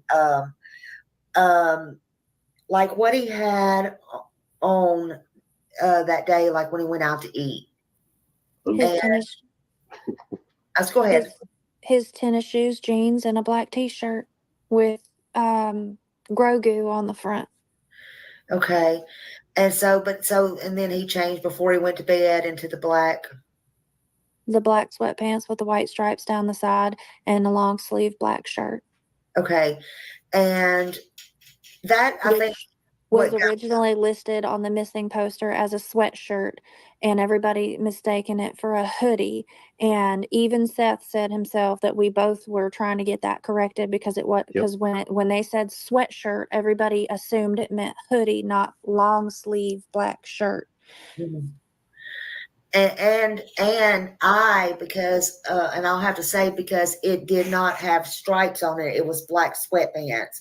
It did Mhm. not say the white stripes on it, so that was a big one for me. That was a huge. And then Mhm. another thing, they're not sweatpants. So some of these young cats out there probably don't understand where I'm fixing to go with this. But Walk us older on folks, sweatpants. go back and think of the 1980s Adidas pants where you had the white stripes down the side, almost like a tearaway style pants. Yeah, That is what the pants were. They weren't sweatpants. I know what you're talking about exactly. That's why I'm like, older folks will know. These younger kids, I don't know if they'll know or not. Yeah, I know I exactly. just call them sweatpants, but Well, there's a difference. Okay, Oh are you ready? my. Well, let me get some of their questions, and then I'll ask you a really hard. I think it's a hard question. Okay. I might put you on the spot, but Nah, you're fine. okay. All right, You let's ask have theirs it. first because I don't want you to go, oh, I'm over here. So, No. I gave you my word, and I told you I'll well, stick to my word. can I ask? Then I'll ask you now before I go to theirs, before I forget. Yes, ma'am. Yes, ma'am. Go ahead. What in the world is this on your arm on day 8, the interview? It's a scratch or a bite mark? Left arm or right arm? Oh, I don't know. It's the one where you were in the green shirt. Um, and I think I think it was the right arm. So right arm slightly above the elbow. If Or I think I'm guessing. I think it was right below, if I'm not mistaken. So I've got 2 spots on one on my hand, and I got one on my closer to my elbow. There are 2 spots. Uh-huh. We have little Morkies, and we have one that's very playful. We have one that's not so playful. And I like to roughhouse my little Morkies, and I put my hand down, and they chase it around, and I don't stop, and I let them nibble. And I've been dumb enough, and I've gotten scratched by the bigger one. they got their So claws clipped and not grinded, so they're rough right now. Yeah, but I thought you hadn't been home for almost a month, or all month. I thought. Exactly, Smiley. Thank you for stating the obvious. And of course, he wiggles out of this, right? He does. But even his BS that he says, oh well, I came home on this day, yada yada yada. Can we stop a minute, be realistic here, please? Again, just rational, logical thought. Are you going to come home from work?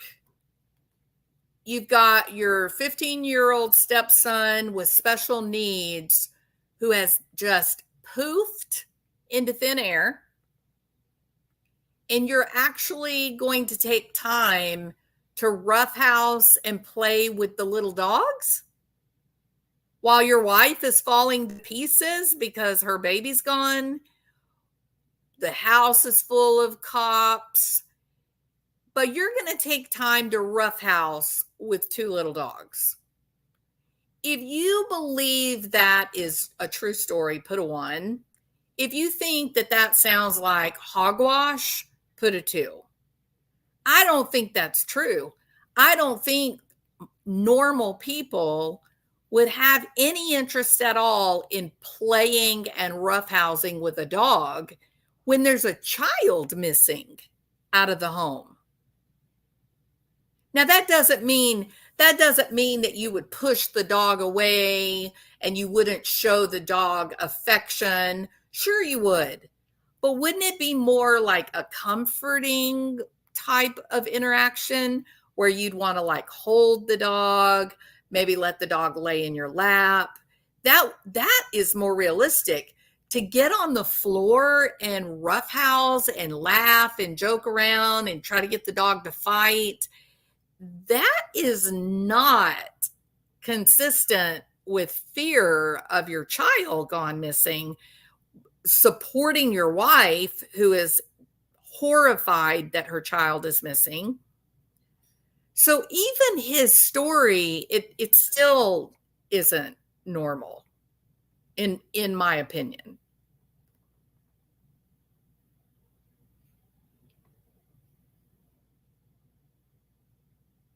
Who is CP's cousin?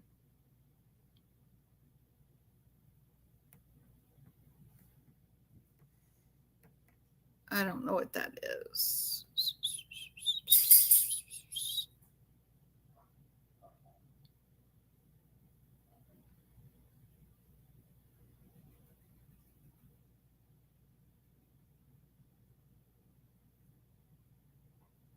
The only thing I can even begin to explain the odd secretive behavior is maybe law enforcement gave them awful advice. Media is banging on your door and you won't say a word for 7 days. But because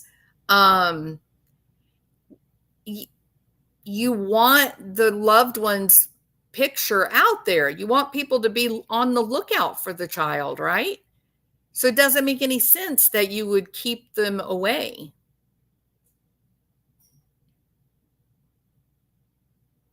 Harley, I'm not seeing what you and Alessia, they were in Oregon. I thought they went to, I thought that the grandma and grandpa, the Bowersox, went to Alaska, and Katie and Chris were at the Yogi Bear campground in Mississippi. But you're saying that they were in Oregon? That's crazy.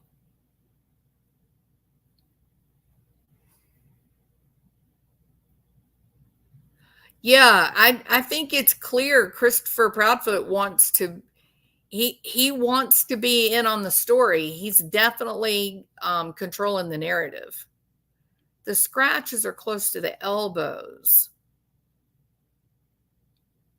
Yorkie's arms aren't as long as a human forearm. Yeah, well, and the bite pattern, I mean, it looks like a human bite. Yeah, Christopher Proudfoot was supposedly in Memphis. Not sure why he knows all the answers.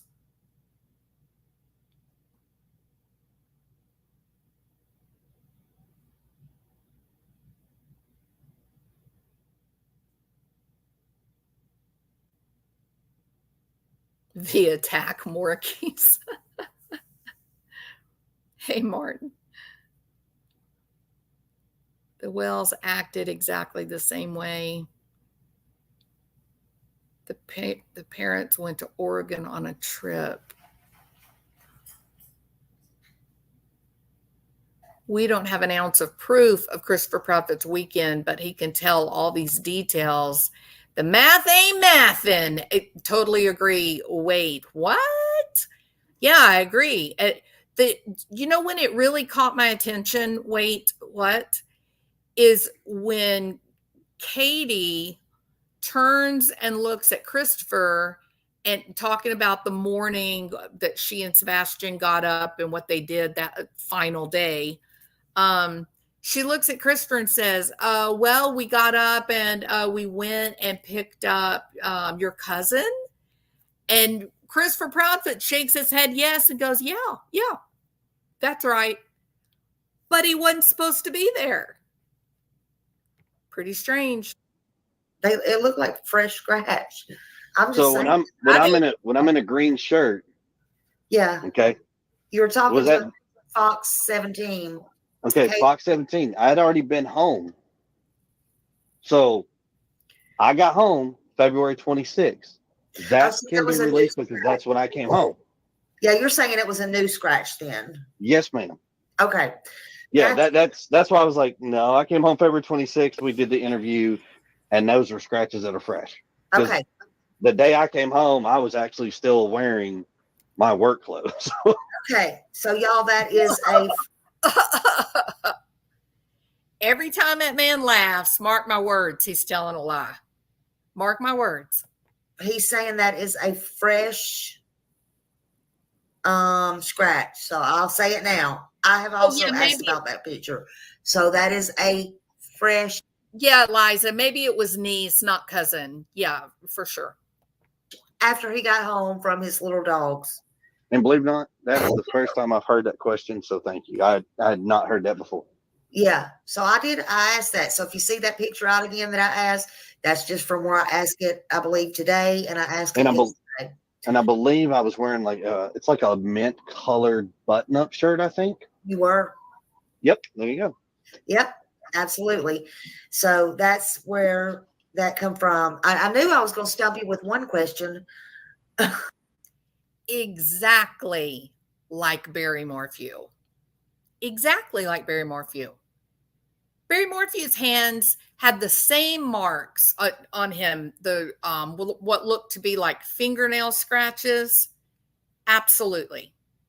These guys are all the same, y'all. It's all the same. And the police recognize it. They know it. Pretty close. I was like, wait, huh? Yep. You thought they all been asked, didn't you? Yeah, just about. I mean, I've told everybody on Facebook, and I said, look, everybody's been nasty and all this, and like, look, I got no problem. I'll answer your questions. Just fire them away. And I have asked, like, keep in mind, there's like 3 of us and thousands of y'all, so we're trying to get to them. But yeah. So, because that's just the kind of guy you are, isn't that right, Christopher? That's just the good guy you are, because you just want to help everybody out, make it clear to everybody. Let me be crystal clear here. Let me help you out and make you, give you the right answers so you're not so stupid and such an idiot. Right? He's telling us what a great, happy, nice, friendly guy he is, right? Because that's the kind of good guy he is. He's laughing, yucking it up, having a fun time. So let's see how Christopher's behavior was a couple of weeks later.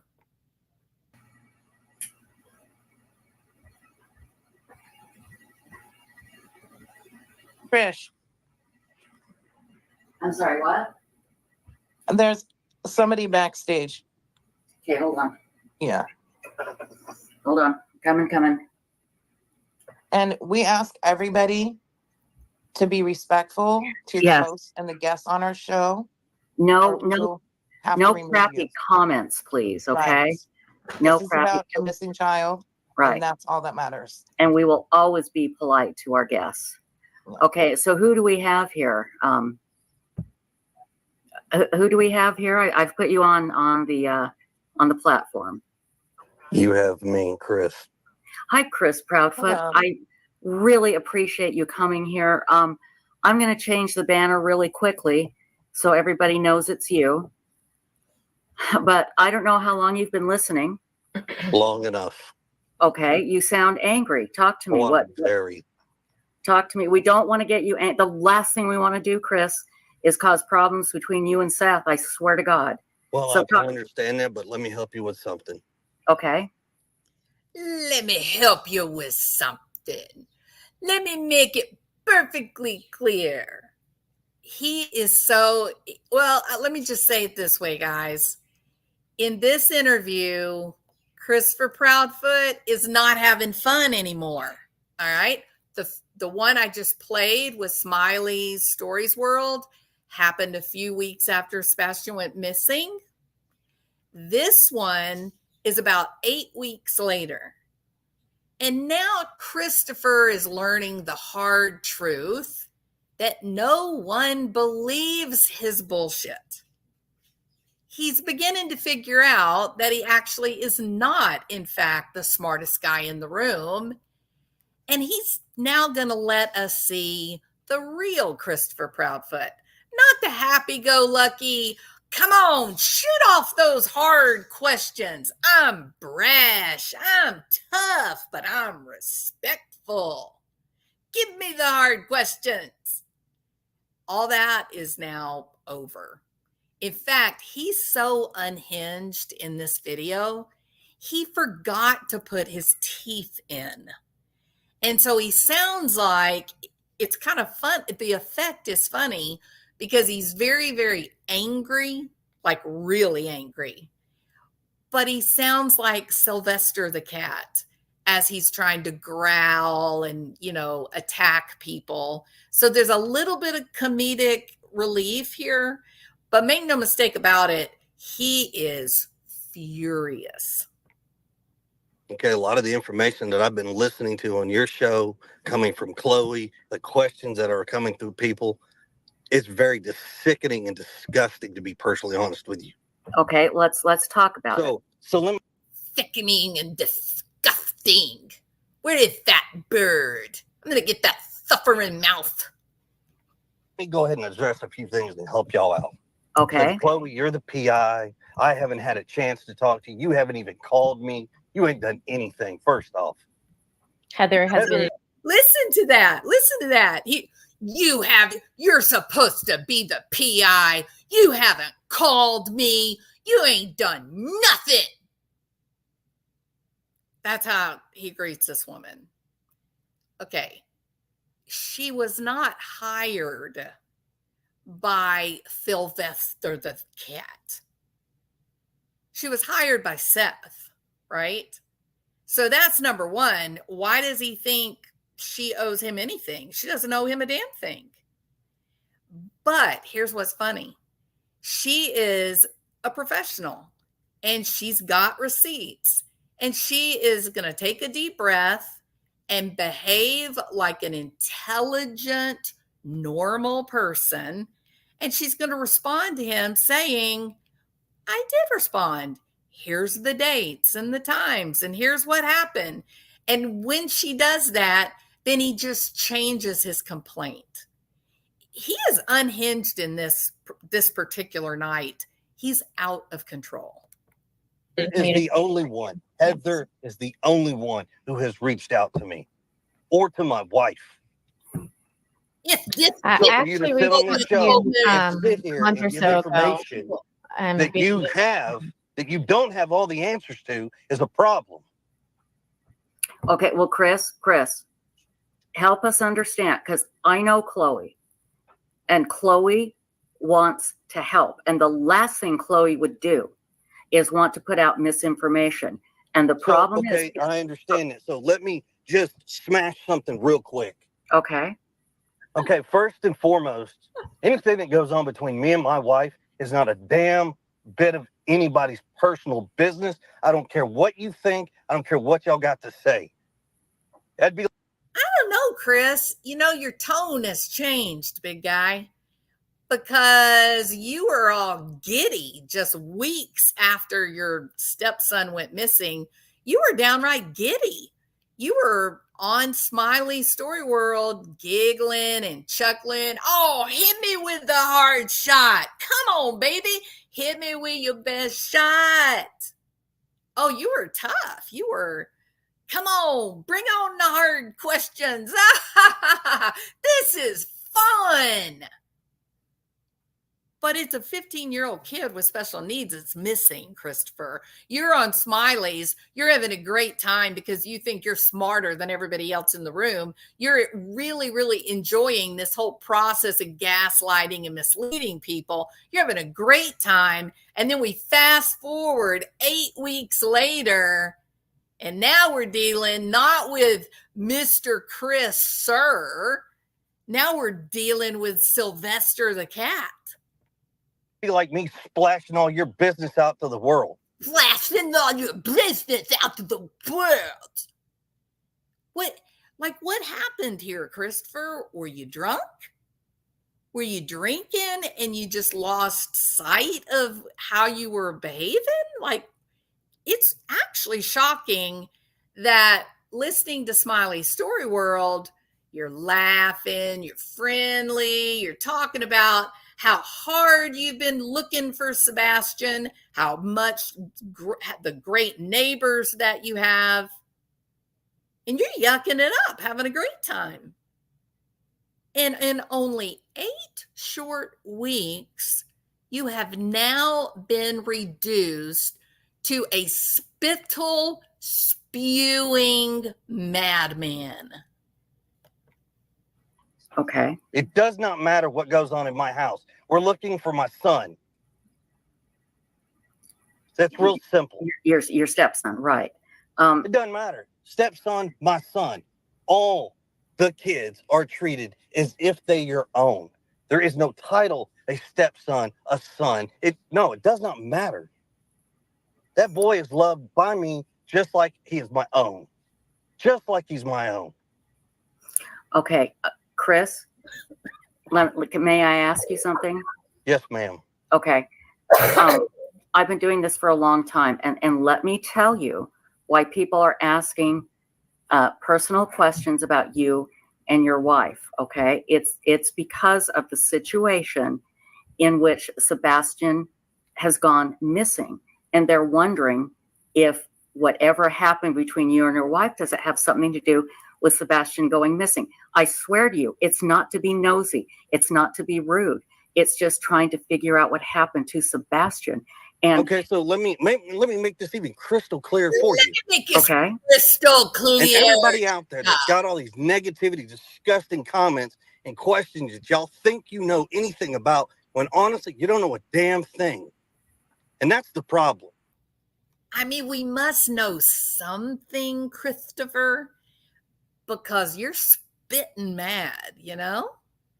And when you thought you were in control, when you thought that you were forming the narrative and that everybody was falling in line, you were having a great time. It didn't matter to you that Sebastian was missing. You were giggling and laughing and playing practical jokes over on Cluminati's channel. I mean, you were yucking it up, big guy. It was only after people began to say, hey, I think Christopher Proudfoot may be full of it, that you got a little freaked out. And this is the net result of a narcissist who realizes he is not in control. You assume, you speculate, all this crap. You have no idea what me, my family, my wife, everybody involved is going through, to include Seth, his mom, and everybody else. okay. Because it's the vile. And while this man is spitting all over Trisha's channel, I want you to draw attention to the women on this channel and how composed they are. How responsible and serious they are. That they are, in fact, not emotionally out of control, distraught, trying to fight, trying to argue. It's very much like watching a good mother, two good mothers, dealing with a petulant little child who's having a temper tantrum. That is what you see when you watch them. They are just like, oh my goodness, he's throwing another fit. Okay, we've got to get him grounded, get him calm so that he can relax and self-soothe. It's like watching two very competent, good mothers trying to help their little 3-year-old little boy calm down his out of control behavior. Disgusting crap that comes out of people's mouth. Yes, I'm a very pissed off stepfather to this whole situation. Yes, I'm a very pissed off stepfather.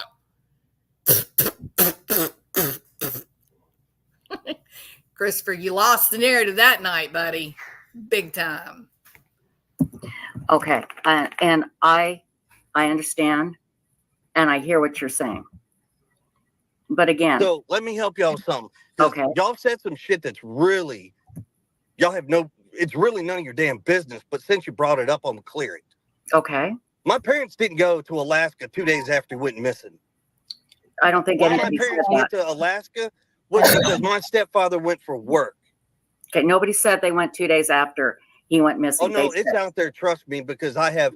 Okay, I terabytes. did not say that. Nobody didn't say said that you. here. I Okay, said people. okay, Now I have terabytes of videos of Seth on here saying some vile stuff. I've got videos of everybody and their comments out here. but Trust let's. me. What I'm bringing to you is not that I'm just pulling stuff out of the air.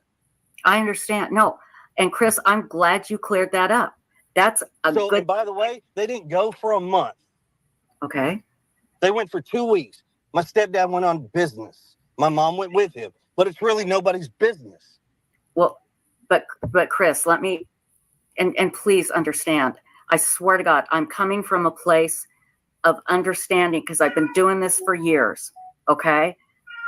Here's the thing. When you ask the public for help, they're going to look at everything and try and figure out what happened to Sebastian. And let me from an outsider looking in, it's okay. His parents left town shortly after. Was there a reason? Did they take Sebastian with him? It is speculation. That I am sorry it's hurtful to you, and I understand it. And that's why it's important that you clear it up. Just clear it up. Nobody's trying to be hurtful or mean. I promise you, we've all been asked to help find Sebastian. And this is what we do. We try and think outside the box. We try and ask questions and think outside the box and figure out what has gone on. This woman has the patience of Job. She is a saint, okay? Saint Trisha. For having it is downright embarrassing that she had to talk to Christopher Proudfoot like this because he was so unhinged. But It is your not problem with meant- thinking outside of the box Mhm. does nothing but cause speculation. And it causes people to call in tips that don't mean anything. To have people speculating is the worst possible thing that could happen when your stepson has been missing for months. To think outside the box, to generate potential avenues of investigation that were not previously considered, for some reason, Christopher doesn't like that. He doesn't like all of this attention on Sebastian's case. He doesn't want people generating potential solutions. I can just hear him in the middle of the night. If those damn nosy YouTubers, if they had just kept their nose out of our business, people would have already moved on. Nobody'd even be talking about Sebastian anymore. But because of those YouTubers, because of Seth and his big mouth, the whole world is looking for Sebastian, and I don't like that. Thing that you're taking sources away from the investigation because Joe Schmo down the street thinks that my family owns a cemetery. We own a funeral home. Like, where in the hell do you get up with this stuff? Okay. Not you. I'm saying the public. And so that, Chris, that's why it is great that you're here, because we want to clear this up and help you get it out. And I'm going to tell you something, Chris, when it comes to the general public, they're always going to be calling in crazy tips and doing crappy things. And all we can do is say, that's not us. We are not doing that. But It doesn't And matter, I though. did want to That clear it does up. not matter. I Doesn't did want matter to clear it one up, iota. Chris. I Chris? did reach out to you on March 17th, publicly and privately.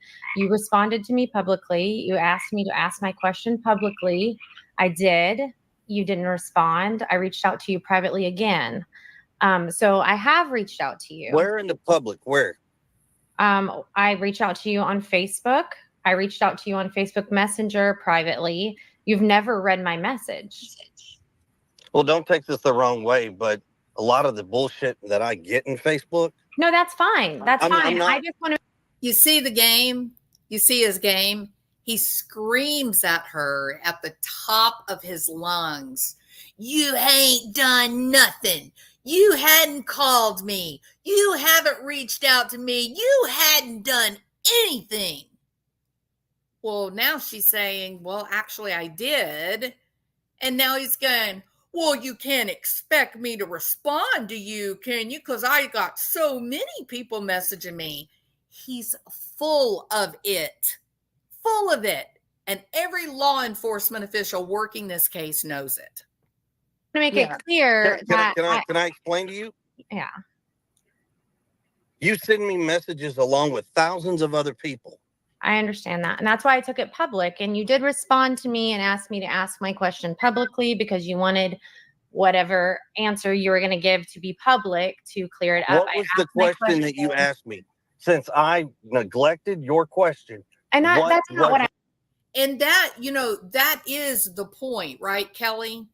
To imagine Sebastian trying to manage the confusion that this asshole creates in the home. Could you imagine trying to live with this guy for even 24 hours? The double speak, the manipulation, the gaslighting. Could you imagine trying to live with this guy?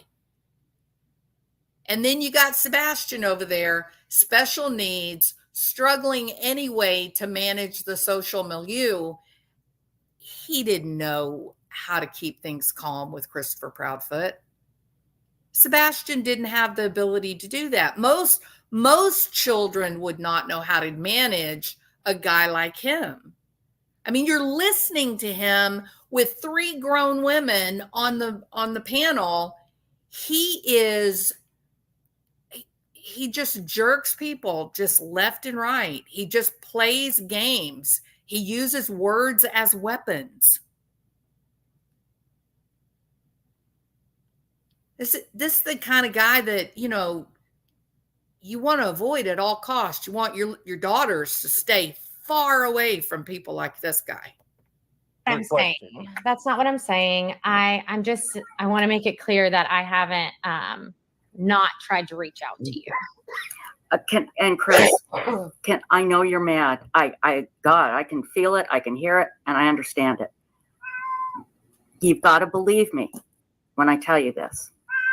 Please, if you can dial it back a bit and get us some of these answers and let us help you clear up this bull so it doesn't interfere anymore. And like I said, you're always going to have crazy people interfering and coming up with rumors, and it's so maddening and frustrating, and I hate it. It pisses me off more than anything, and anybody that knows me knows It that. pisses you off? You're not in our shoes. I know. You haven't been in our shoes. Okay, well, you don't know that, but I haven't been in your shoes and missing a child, no. But believe me, I can understand what you're going through, and what I'm saying is we can help you, Chris. We can help you, all right? Anybody here in this chat that asked about the cemetery, it's because somebody else brought it up. Just tell us. Exactly. And my question comes back to, where do these people come up with this crazy crap? That's a $1 million question. I don't know. Yeah, online. Let's clear it up. Let's clear it up for you. Let us help you. You're saying, I believe, Chloe, you're saying online. Is that what you're saying? No, I'm sorry. I said that. There's a lot of Stacy. crazy people online. And just to let you know, I understand you get a lot of messages. I reached out to you when Sebastian first went missing too, to see if we could help in any way. So. Yeah, but Chris, I understand your anger, but I'm telling you, please let us help you, okay? We're not here to point fingers at you or whatever, but the problem is, and this is what we were talking about earlier, Chris, when the public is asked to help and then no information is provided, then people, because of social media, and social media is here to stay, unfortunately, this never used to be a problem, never.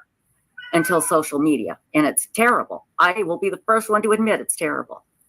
But let us help you clear it up, okay? So you don't own a cemetery and you don't own a funeral home, is that right? Yeah. Okay, so, everybody stop with that bullshit, all right? Here, let me add this to the thing. Coming in hot. We don't own a private plane. We don't own 78 pieces of property. Mhm. We don't own a private yacht. What else do you guys want to come up saying that we own? Like we're Like millionaires or something, like we've got this money growing off trees, which, by the way, it'd be great if we did, because I guarantee you we wouldn't need anybody's help, because he'd have been home by now. Okay. Right. No, I understand. No, I completely understand. Is very confusing. The time I first heard that, my ears perked up, and I took a moment and I thought, what does that mean? And I still don't know. So Martin Smallwood is in here. He's a genius for those of you who don't know him. Martin, can you make sense of this? What does this comment mean? Okay. So you don't own a cemetery and you don't own a funeral home. Is that right? Yeah. Okay. So, okay, everybody stop with that bullshit. All right. Here, let me add this to the thing. Listen, We don't own a private plane. We don't own 78 pieces of property. We Mhm. don't own a private yacht. What else do you guys want to come up saying that we own? Like we're millionaires or something. Like we've got this money growing off trees, which, by the way, it'd be great if we did, because I guarantee we wouldn't need anybody's help because he'd have been home by now. help me understand. If we were millionaires, quote, and we had money growing off trees, quote, we wouldn't need anyone's help because he would already be home, quote. What the hell does that mean?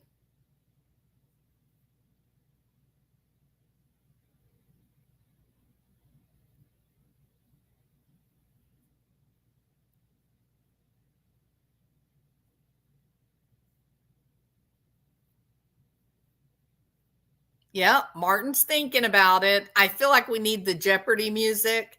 Dun dun dun dun dun dun dun dun dun dun dun dun.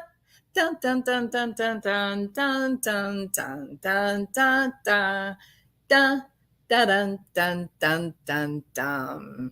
No answer yet, Martin. Da da da da da da dum. La la la la la.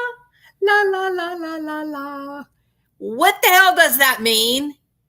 Is it the craziest statement you've ever heard?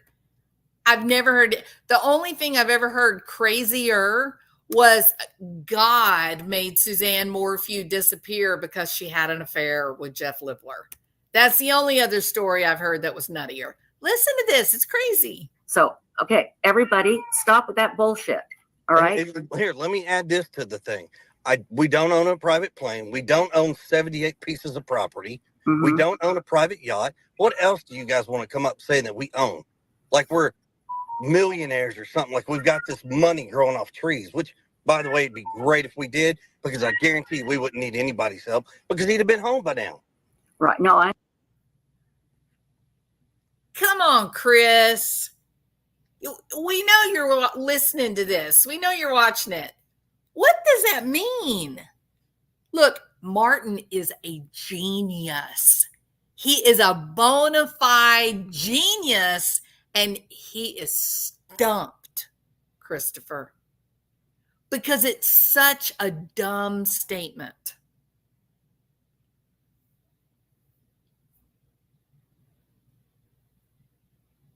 Unless there was a ransom. Ooh, the plot thickens. Is that what it is, Christopher Proudfoot? Just asking, not trying to start any rumors, big guy. Was there a ransom? Like, did you guys receive a letter, a recording? Maybe somebody did some skywriting and said, if you ever want to see Sebastian again, you better give us $1 million. And because you're not millionaires, you couldn't do that. And that's why you need our help. I don't know. I think it's weak, Christopher. Is there some way that a person can benefit from a missing child? Financially benefit? Because if we had money, we wouldn't need anybody's help and he'd be home already. What does that mean? Dog, help me, buddy. What do you think it means, dog? Because I don't know. I understand. No, I completely understand. Okay. But understand, when the public is asked to help with social media, this is what social media does. And it can be your Worst nightmare. or your best friend. Yes. And let us help it. And I can give you examples. I can have you talk to people that have said, yes, the people at Web Sleuths, they've helped us. They've been great. Okay. Yes. But hey guys, I understand why Chris is angry, because it's coming 24 hours a day, 7 days a week. Horrible crap about him. Absolutely. Okay. And his family. I get the anger. So we're going to help you. The first thing I'm going to do is I'm going to let my cat out before she drives everybody crazy. So I apologize. So hang on. Chloe, Question. Is that really Trisha's cat crying, or is that Christopher Proudfoot doing his best Sylvester the cat imitation? Suffering Succotash. is there anything you'd like to say while I let my cat out before she drives me nuts? I will ask the question. I'll actually read you the message I sent you. This was March 17th. Good afternoon, Chris. I wrote this in a chat you're involved with, but I'm worried it may be lost because there's so much chatter. First, let me say I'm a Tennessee private investigator and have been praying and actively bringing awareness to Sebastian from day one. His case is near and dear to my heart. I had a question. I know Sebastian went to his dad's every other weekend or so. Did you come home on those weekends? Not a specific date, but just in general. Or did Katie come and stay with you? Are you often gone during the week? Just curious about Sebastian's day-to-day dynamic with his parents. And then I messaged you again after I posted that question publicly. You asked me to post it publicly, and I did, and then I wasn't answered. And I said, hey, Chris, just messaging again. So it'll be at the top. I know you said you get a ton of messages. So, and again, we understand that you get a ton of messages. And see, I don't think Christopher is going to like this because he's being corrected, number one, right? He's having to eat his own words. And number two, he's being corrected by a female. So I don't think he's going to like the fact that she came in hot with some facts. Absolutely understand that. Is there somebody else in our chat room? I can't see it. Heather. Heather, do you want to come up? I guess she does. I'm here. Oh, she is. Okay. Oh, hi, Heather. I didn't see you there. Hi. Okay. There was a lot of talk. I didn't really have a chance to say hello. And this Heather is the other private investigator. Yeah, I know who Heather is. Okay. Heather, would you like to say I anything? told you he's going to be mad. I told you. I know who Heather is. I hate all these bitches. All these bitches corrected me with facts. Well, so I spoke with them earlier today, and obviously, as you know, Mr. Proudfoot did message me and ask for a number so he could come in. And I think that it is past due. I think that it's a good thing for Mr. Proudfoot to address some of the allegations that are being made. I would like to have the opportunity, like I said to him earlier today, it's good for us, Chloe and I, to have access to them, to be able to, when we get this information, instead of having to go around them to other sources to try to get the answers to those questions, to actually be able to come to him for those answers and try to clear them up directly. So I'm glad he's here. I really am. Even though he's I am too. I'm thrilled. I'm even though absolutely he's thrilled. angry, I'm glad he's here, and I've spoken to him before, and he's been very upset with me before. But once he calms down, I think maybe we can get somewhere. Maybe we can get somewhere. Yeah. Okay, so let's address something real quick with your Okay. viewers who say I'm drunk and belligerent. No, I'm just a pissed off dad. Oh my So let's get that real clear. Oh my God. Hey, everybody. Let me make this crystal clear for everybody. I'm not drunk. I'm just a pissed off dad. If any, okay, mods. So if you want to keep your comments and that's how your audience wants to play this game, No. then no, I'm not going to clear up anything or turn the chat off. If you want to clear this up, let's get it right. This man is incorrigible. He is now telling Trisha, one of the most well-respected people on this whole true crime YouTube platform, one of the most well-respected people, long-standing reputation, professional all the way. He's now screaming at her that she is going to turn off her chat. She is going to follow his rule. You're going to do what I tell you to do. The man is unhinged. and let's take all the stupid people out of this equation and answer the deals. Okay, Chris. Yeah, he wants to get, and I quote, all the stupid people out of the equation to answer the deals, end quote. You know, I tried to resist this urge, but I just can't. Do you know what I mean? So just indulge me for just a second, please. Just one tiny little second for this.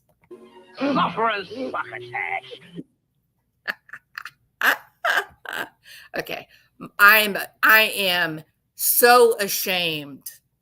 I am deeply ashamed of myself. Please forgive me for that very juvenile moment that I just embraced. Okay. My apologies for all the adults in the room. Hang on. Mods, if anybody says anything rude about any of our guests, I want you to ban them, kick them out. Okay. It's like this. If you ain't got nothing factual about me to say, keep your mouth shut. Well, okay, but Chris, they don't know if it's factual. Exactly. So that's the best recommendation I can give them. Well, but they want to ask questions, and let me tell you why. Questions are one thing, not a statement where I'm belligerent and I'm drunk, because guess what, folks? I can read the comments that you post. I know. And I'm telling everybody, if anybody says anything rude, they're booted from chat. Mods, if you could boot them. Oh my God. Stacy, could you get Ping over here to help us? Anybody? And the other part of this is if it's nothing in regards to Sebastian, I really don't give a shit, people. No, and I agree. You sound like you give a shit, Christopher. You know, I mean, just 8 weeks earlier, you were having a great time. Your stepson was missing. Nobody saw anything. The law enforcement said they were stumped, and you were making your rounds on all the YouTube channels, playing, having fun, laughing, doing prank calls with your buddy Cluminati. I mean, it was a good time. And then 8 weeks pass and you have a realization, holy shit, no one believes me. No one believes me. All of these people on YouTube legitimately believe that I'm a liar. And then you stopped having a good time, Christopher. I don't know what to make of it, buddy. Chris, and I mean, I don't know if you heard, I didn't want to discuss. Oh, I asked a lot of questions and she wouldn't discuss it. Absolutely. I think it's semantics at this point. He's been missing for 2 months, and I don't know how his bathroom habits are going to help me find him. Exactly. Mind you that children with autism do have bladder and bowel movement issues to control themselves. Great. But I'm not really worried. Mr. HIPAA himself is now going to teach us all about autism. Just spare us, Christopher. Let's go to the next topic.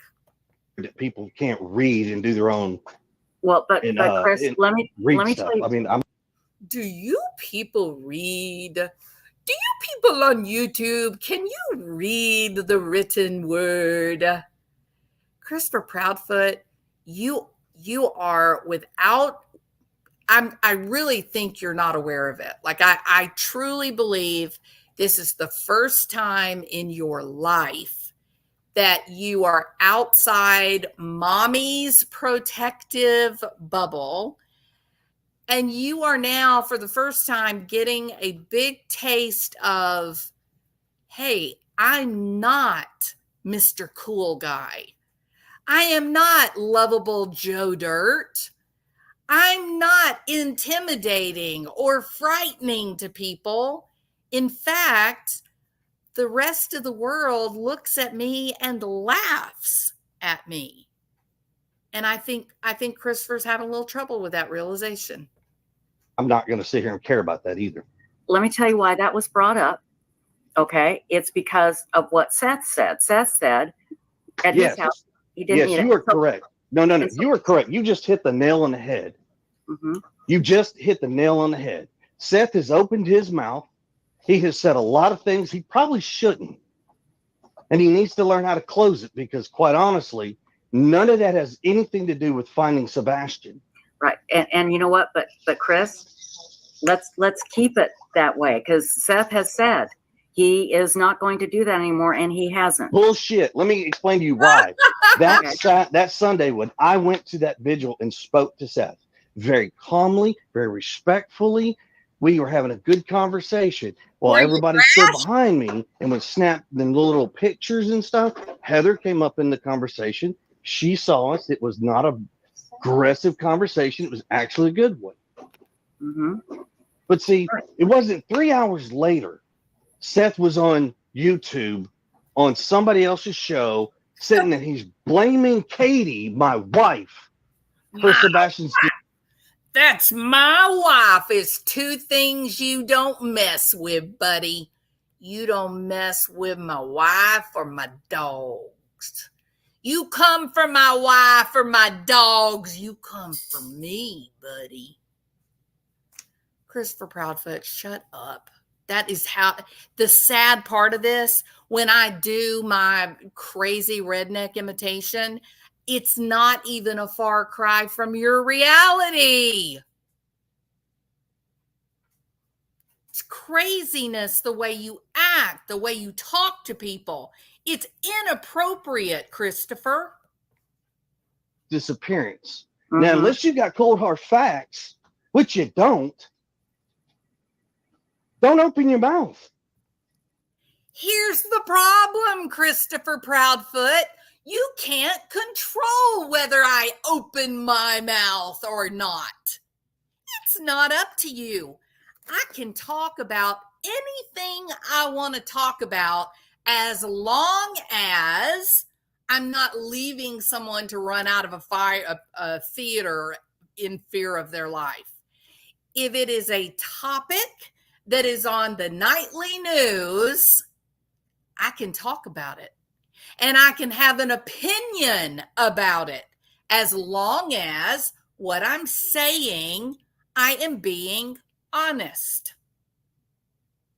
The very fact that you have the audacity to go on this show with a well-respected group of women like this and scream and yell and spit your nasty spittle all over the channel and demand that Trisha turn off the chat, that he's only going to talk about certain things, that you don't get to talk about anything you want to talk about.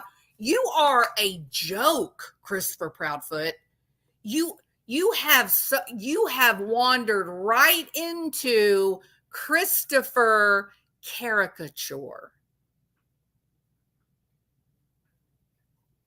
I don't even want to think about Sebastian's frustration just trying to survive one day to the next, managing your insanity. It's heartbreaking, truly. Because all you're doing is making an ass out of yourself because you're assuming. Say that everybody is grieving and handling this situation differently. I won't comment on if I agree with any of the ways that people are acting at this point. I do think, in the last week, we've been trying to build a bridge. And I know it's difficult and it's not going to be just clean and perfect. But I think if we can all just refocus and try to not focus on the other things people have done that make you angry. So here, let me explain to y'all something that y'all don't get a chance to see. Because unfortunately, we're meeting on a very bad circumstance. Mm-hmm. Okay, but Seth can contest to this. Okay, but here's the issue too, Christopher. You're about to think that you're, schooling these women, right? That are donating their time and their professional skills to trying to find Sebastian. They're working independent of you. They're working for the good of a missing kid. Not because you are Lord God and Master, but because they want to help. And the problem is now when it's convenient, now when you're angry and aggressive because you realize everyone knows that you're a liar, now you're not having fun anymore. But just 6 weeks before this, you were all over Smiley Story World and Cluminati, yucking it up, laughing it up, having a great time. And yes, you and Katie both were drunker than Cooter Brown on Queen Bee's panel. You were doing these phone calls where you were pretending to be someone else who was, dumb and stupid and whatnot. It is downright bizarre the way that you were behaving the first 3 or 4 weeks of Sebastian being gone. Bizarre. You were literally having fun. And then you get 6-8 weeks into the future to this point in time, and you are unhinged. And the reason you're unhinged is because of all of these intelligent people, all these YouTube creators, all of these online sleuths. They brought the receipts, didn't they, Christopher? You were revealed to be a liar and manipulator. So Seth comes to Tennessee. He gets his job in the security force. He wants to be law enforcement. He has had a dream of being law enforcement since I have known him. Okay. There was a chance for something that came up, and I called him and said, look, I think you should apply for this. I think you'd be great at it, which is the job he currently has. Okay. Now, he gets accepted. He's excited. He calls me and says, thank you, man. I really appreciate you helping me. That I have been a supporter and a cheerleader for him this whole time. Okay. But y'all don't get to see that. And Seth's not going to tell you that. During the middle of the training, Seth decided one day he wants to call me, tell me he doesn't think he's going to complete it. But I told him, I said, look, you're going to sit there and you're going to go back in there and you're going to complete this training because your son thinks you hang the moon and the sun. So you need to go in there and prove to your son that dreams and goals can be met. Mm-hmm. I have been very, very supportive of him trying to do these things. I have told him on Sunday, I supported him then, I would support him now.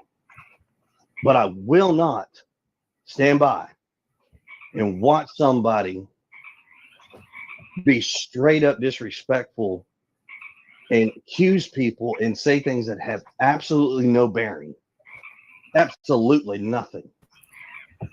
Okay. Well, again, I just, if I could just step in. I mean, Chris, I would love for us to refocus and talk about not necessarily the investigation that we can't talk about, but what has been done, what you understand about dog tracks, what you understand about the circumstances. We could go on and on all night, and I know we have a lot of really big feelings that are valid. But I think Heather would agree. We would just really love to redirect this back to Sebastian because the anger doesn't solve anything. It's not truly all anger. It's disappointment. No, and I'm not saying that. And oh my God. Oh, I'm not really angry, son. I'm just disappointed. This man is so manipulative and condescending. Honestly, it's a mystery to me why he hadn't already been arrested. I'm not saying you're wrong. I'm just saying at this point, it's just it's just not helping find Sebastian. Yeah, and it's like an energy vampire, Right. and we're all tired. And I mean, I can't imagine how tired you are. I know how tired I am. So I would love to redirect back to what you know and what you think. And then I have some questions that I hope you can answer that will help clear things up. I'll answer questions unless it's something I have been told by law enforcement that I cannot answer. I've said that Understood. from day. If law enforcement has instructed the great and powerful Wizard of Oz, I'm sorry, Christopher Proudfoot, if law enforcement has instructed him not to talk about a topic, then he won't. And he also will not discuss anything covered under the rules of HIPAA or FERPA. This has been a public service announcement. Day one, and I'm telling you now, it has not changed. So ask your questions. Did you pass the polygraph? Yes, I sure did, with flying colors. And it was TBI that gave it to you? Yes, TBI gave it to me along with another agency. Okay. No, Very that good. was kept quiet because it's nobody. We kept it all quiet. Well, no, I mean, I think it's great that you're telling us now. Right. And, Seth knew about it the day on that Tuesday when I took it, passed it. They called and told him that I passed it. And okay, well, maybe he was told he couldn't say anything. No, he was told he could say something. They told him so he would try to keep his rhetoric down. How do you That's know what he they told him. because And I your have the buddies text told message you? where they asked me if they could tell him. And I said, I have listened to y'all from the beginning. I'm listening to you now. So please do what you feel is best. Okay. So you passed the polygraph with flying colors. Let me ask you this. People in chat are asking, did you tear down any posters of Sebastian, you or anyone you know? That is a straight up no. And I can't believe people would think I would tear down flyers or posters of my missing stepson. Okay. Which, but again, another thing, And which I is will- kind of funny that you bring this up because some people, and yes, they are pertinent to the investigation, have said that there's a video floating around of me tearing these things down. mhm. If you got it, post it. Because I if you agree. ain't got it, shut up. And I mean, I'll say on record from myself,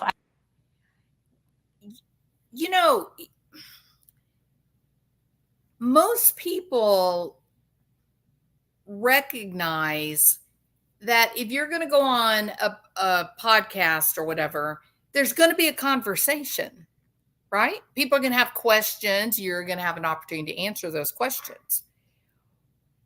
The way that this guy stops and says, yeah, if you don't like it, shut up. Again, we're right back to that junior high age teenager. Petulant, frustrated, irritated that he doesn't get everything he wants. There's nothing about this guy to take seriously. Nothing. I have never seen that. And I Exactly. also want to Because say, it doesn't exist. I'm sure it doesn't. and I want to say on record that in my conversation earlier with Chris and Katie, Katie said she had one request of me, and that was that when I do these interviews, that I, at some point in the interview, remind people to hand out the flyers and put them up everywhere. Please, we're begging. I don't know how to beg you even more. I don't know what it's going to take for America, the world, whoever to understand. We are begging you to hang posters, talk to whomever, spread the words, keep your eyes open. And when you find something, don't wait 2 weeks to make a report. Because let me tell you something, that's what's been going on. Some of the leads that are coming in are 2 and 3 weeks old. Why do you Instead think of when that you is? see something, you pick up the phone immediately Right. and you call the cops. Yeah. Don't call your best friend and Right. say, hey, I think I've seen this kid. Don't call these investigators. No offense, Chloe and Heather. You don't call them first. You don't call Seth. You don't call anybody but law enforcement only and make your report And immediately. I will say, Oh, my we've friend. received tips that maybe haven't been called into law enforcement, but we call them in. And we also receive tips that have been called into law enforcement, but the person that called the tip in didn't get any feedback when they were told they were going to be called back. And so they were worried that maybe it didn't get looked into enough. So I don't want you to think for the record, passing right. tips So to law for the record, I think what folks need to understand, because y'all don't have all the information that Katie and I and some of the information that Seth has. You don't. And I understand that. And I'm sorry that we can't give you every single thing under the sun. I wished we truly could. But unfortunately, we can't. But when you do make a report and you give them a name and a number, you tell them the location, you tell them a very detailed description and everything, you don't expect to get a call back from law enforcement, period. Don't. Because I'm sorry, but they don't have the time to stop and answer every single call back when they're looking for missing children, not just ours, but there's so many children out there that are missing. Right. I don't even know what he's yelling about now. It's like he just goes from yelling about one topic, then he'll be yelling about the next topic. Now he's going to start yelling at, I guess, all of us, because we expect that if we make a report to law enforcement that they're going to call us back. That's simply ridiculous, Christopher Proudfoot. I don't know a single person that would call in a tip and expect to get a phone call back from law enforcement. That's crazy. And yet you're burning up valuable time yelling about something that is not even an issue. You're just raging, dude. You're just in a bad mood. You realize no one believes your horse mess, and you're just mad. You just want to yell. So I'm sorry that some of y'all feel that you deserve an answer, but it's not. And I'm sorry, it's just going to sound rude when I say this, but you don't deserve an answer. You'll get the answer when we get the answer. The family gets the answer on a missing boy, not strangers. They're not calling y'all to tell you. Chris, this is what I have to tell when I talk to law enforcement, and it's difficult to accept, and I still have trouble with it too.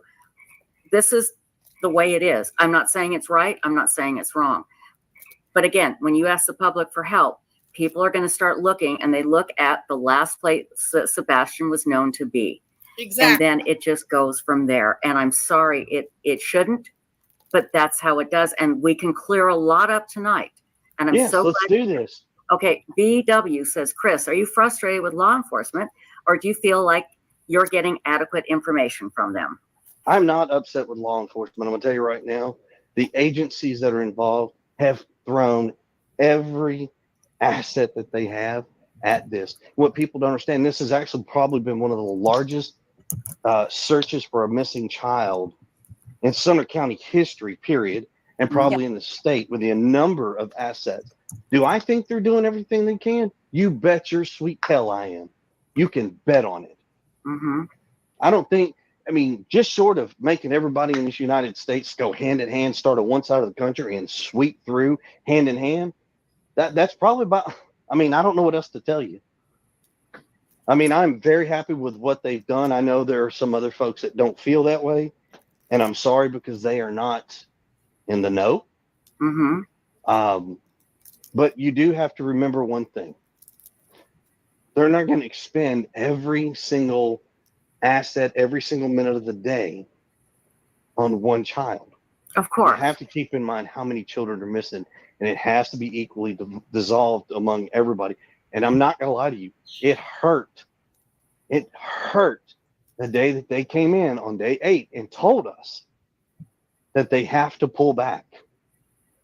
It ain't nothing. There was more of a gut punch to take than being told that.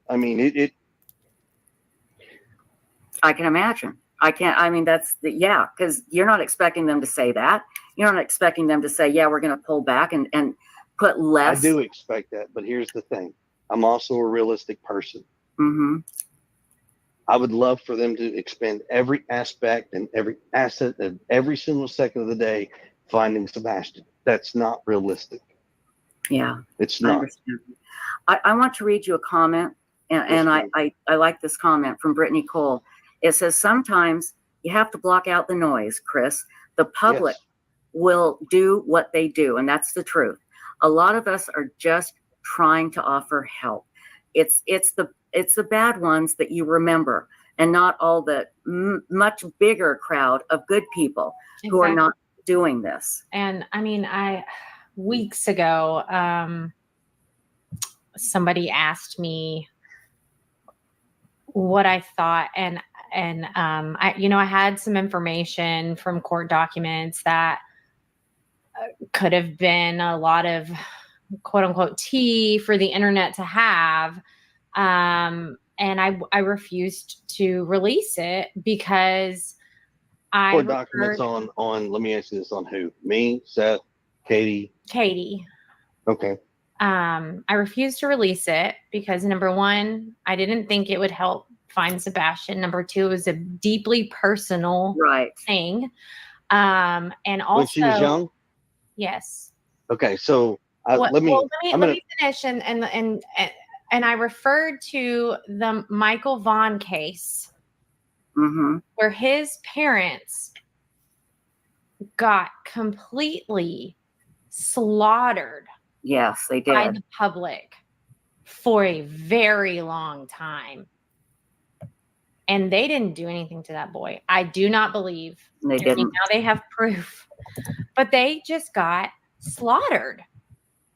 And if people can say without a shadow of a doubt that they just know what somebody did, and they don't. Well, if you know, take it to the police and let's solve this. Mm-hmm. Yeah. Tell all the Sherlock Holmes and Watsons out there, since they have their PhDs in criminal justice and forensics and all this, since they've got it, by all means, we welcome you to the case. We welcome you to come in here and show us and show these law enforcement officers that have so many years of experience that they don't know anything. We'd love for you to do it. Chris, this isn't helping. I know it's not helping, but this goes back to what's being asked. Let's get people on your side, and then we can all work together. Because I know that's just the thing. This isn't about sides. This is not about sides. Exactly, and that's this is not. This is about Sebastian. It is. But if we're not, I'm Team Sebastian. I was brought in to do one thing. Okay, guys. Let me just say, coming from the other side, you want the public's help. You need the public's help. Let's not insult the public. There are asses out there. And believe me, we fight against them all the time, don't we, Stacy? Constantly. These jerks out there that pull all this crap just to get clicks. We don't have advertising on this channel. We don't ask for money. We do it because we want to help. But it doesn't help. So can I ask you a question on your show? Yes. I'm going to ask you the same question I ask everybody else when we went on their shows. So I'm on your show, and I'm sure it is blown up. So the more people that come on, the more money this show makes. Y'all hear what he said? He said, so I come on your show, I'm sure it has blown up.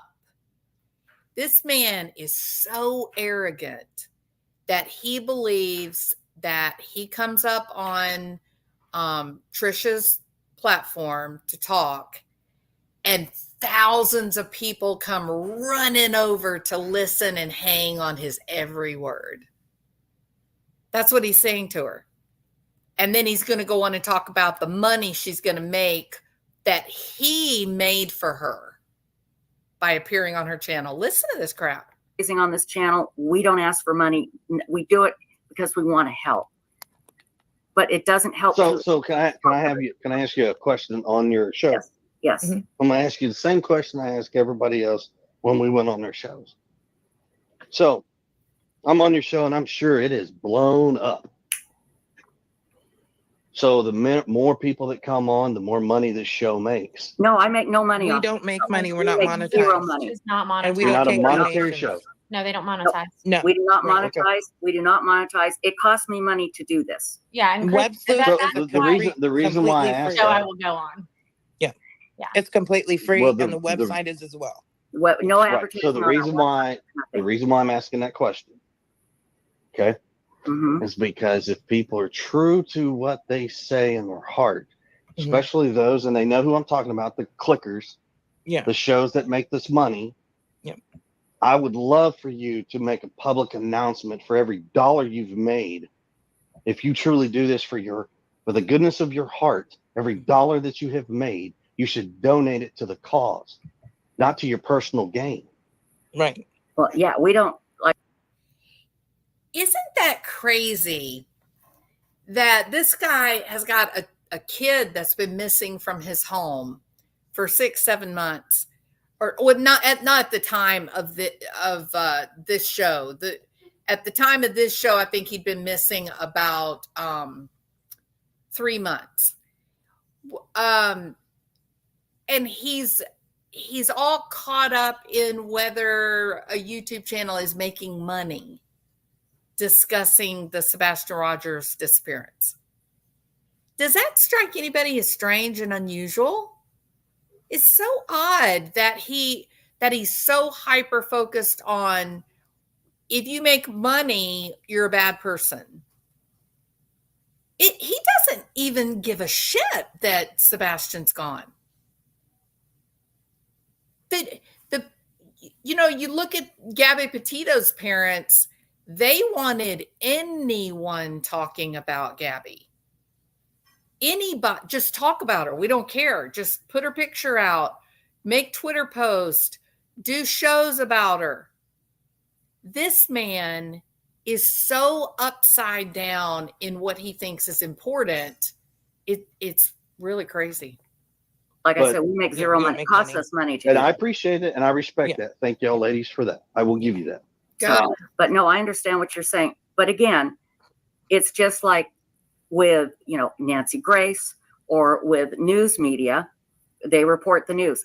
Unfortunately, this is social media. And I agree, there's people out there, and I'm not going to even say their names, but they know who they are. They do this crap to get clickbait so they can make more money, and it's disgusting.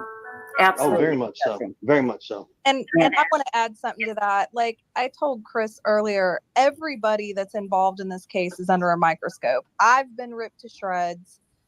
They've been ripped to shreds. Seth has been ripped to shreds. I mean, like the public gets a hold of somebody in the spotlight and they dig into them and they pull up anything that they can about them. And some of it's true and some of it's not.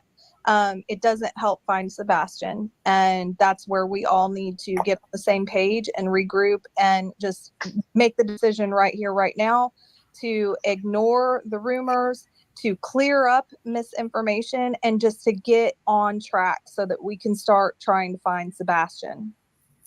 Now, Right. If we can keep parties involved in this investigation focused on that and staying off of YouTube and other aspects of social media and playing the game. This guy cannot function because he's so concerned about controlling what everyone's doing. It's shocking, really, absolutely shocking. well, all we can do is what we can do here True. tonight. So, but Chris, there's a couple of questions, and then there is somebody. Fire that away. wants- Well, there is somebody that wants to come on the panel, and I don't know if you want them on here, but Who is I'll it? ask. Well, let me ask you these questions first, okay? Everybody wants to know, what do you think happened to Sebastian? What do you think happened? I don't know. For the love of God, I wished I had an answer. I wished we had something to go off of, So, but we Chris, don't. I asked Seth this a few weeks ago, and Mhm. so just no I'm thought gonna hear you out. in your gut, spit it out. Doesn't matter if it sounds completely off the wall. What is your knee-jerk reaction to what happened? Sebastian walked out of the house, stepped off the porch, and has vanished into thin air. That is what I think, because that is what I know.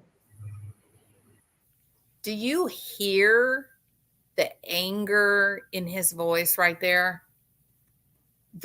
I mean, he literally hates these private investigators. Hates them. Because remember, this is the group of people that is not letting Sebastian's memory fade into oblivion. He thought he was home free. Got a friend on the sheriff's department. They'll look for a little while and then it'll just quietly disappear. And he and Katie are home free. What is your knee-jerk reaction to what happened? Sebastian walked out of the house, stepped off the porch, and has vanished into thin air. That is what I think, because that is what I know. But what do you mean you know? I've been part of the investigation since day one. Okay. And if anybody else out there that's got some information in regards to where Sebastian has went, because last time I Right, checked, but there's are not you one shred of confirming that evidence. You know he walked off the porch is what I'm asking. I'm telling you, unless this kid is just in the thin air on my front porch, he sure had to go somewhere, so he had to walk off. Yeah, that's the point, isn't it, Christopher? He had to have gone somewhere. And you and Katie, in all of your arrogance, you've already explained to law enforcement why it is simply not possible that Sebastian went out a back door, a side door, a window. You have boxed yourself in because you're a moron, because you're so important and you're so proud of who you are, and you think that you're the smartest guy in the room, that you actually shot yourself in the foot with your own damn gun. Off the front porch. Now, if you're trying to insinuate somebody was in my house or No, somebody's I'm not taking that insinuating child outside of my anything. house, No, say I'm not that. insinuating anything. I'm asking, do you know that he walked out your front door? Do you know? That he went out the front door? Or any door? Is that what you're asking? Do you know? Yeah, that's what we're after. Okay. Thank you. I just need a confirmation. I don't play games. I hate this man. So, just to make this real crystal clear, there's a back door. Every door in the house, when Katie got up that morning, was locked. Okay. Since it's already out there, there's a keypad on the front door. You don't need a key to unlock and lock my front door. Mm-hmm. But you need a key to lock every other door. And every other door was locked, folks. So it had Did Katie do that? Do And he what? walked out, and did Katie make sure all the other doors were locked? And could have Sebastian just walked out? Could he have walked out the front door? Every door was locked. So what you're saying is that the only possibility is the front door. Is that what you're saying? I am saying the most conceivable way possible that this makes sense is that he walked out the front door. Okay. That's what I'm saying. Okay. But the camera across the street that picks you guys up all the time off of your front porch did not capture a 15-year-old boy poofing into thin air. These guys are going to be arrested. They are going down for this. Did he walk out without his shoes on? Is that what you believe? My statement earlier is real simple. Sebastian walked out of the house not wearing any shoes. Could he have been running and scared of something? Don't know. He could. It's a young boy. It's dark outside. God only knows. Okay. Now, there is somebody that has been asking to come on, and Gray Hughes, he would like to talk to you. Would you like You can him? bring that. You can bring that man on board because I've talked to him. I respect him, and I will talk to him. Okay. Now, I'll just behave myself and make note. Christopher Proudfoot and Gray Hughes, they're friends. They like each other. All right. I'm telling you that he had a long sleeve shirt on with one of the 3 depictions on it. That's it. Okay. I'm not telling you any more shirts. I'm not telling. So I'm not I know trying what to you're do- asking. I'm just trying to understand. I know. I understand that, but you're asking me if he had three different long sleeve shirts with 3 different depictions on it, and No, I I'm think I telling understand you, what you're explaining. Like, so Sebastian had multiple shirts that had a Minecraft graphic on it. Sebastian had multiple shirts that had Halloween. Sebastian had multiple shirts that had Star Wars. I guess maybe several of them were long sleeve and black. So you can't identify. Here, let's just make this very simple. Okay. He had a long sleeve black shirt on with a picture on the front of it. There Okay. you go. And that obviously is what you got from Katie, correct? Yes. Okay. Everybody, Gray Hughes is here, and people are saying, why is Gray here? I will tell you, Yeah. Gray, I consider Gray someone that I like. Gray helped me in the beginning. When I started this, he was very kind to me. I know it's a shock, but he was very sweet. Shot. Jeez. I asked, he knows I'm kidding him. And Right.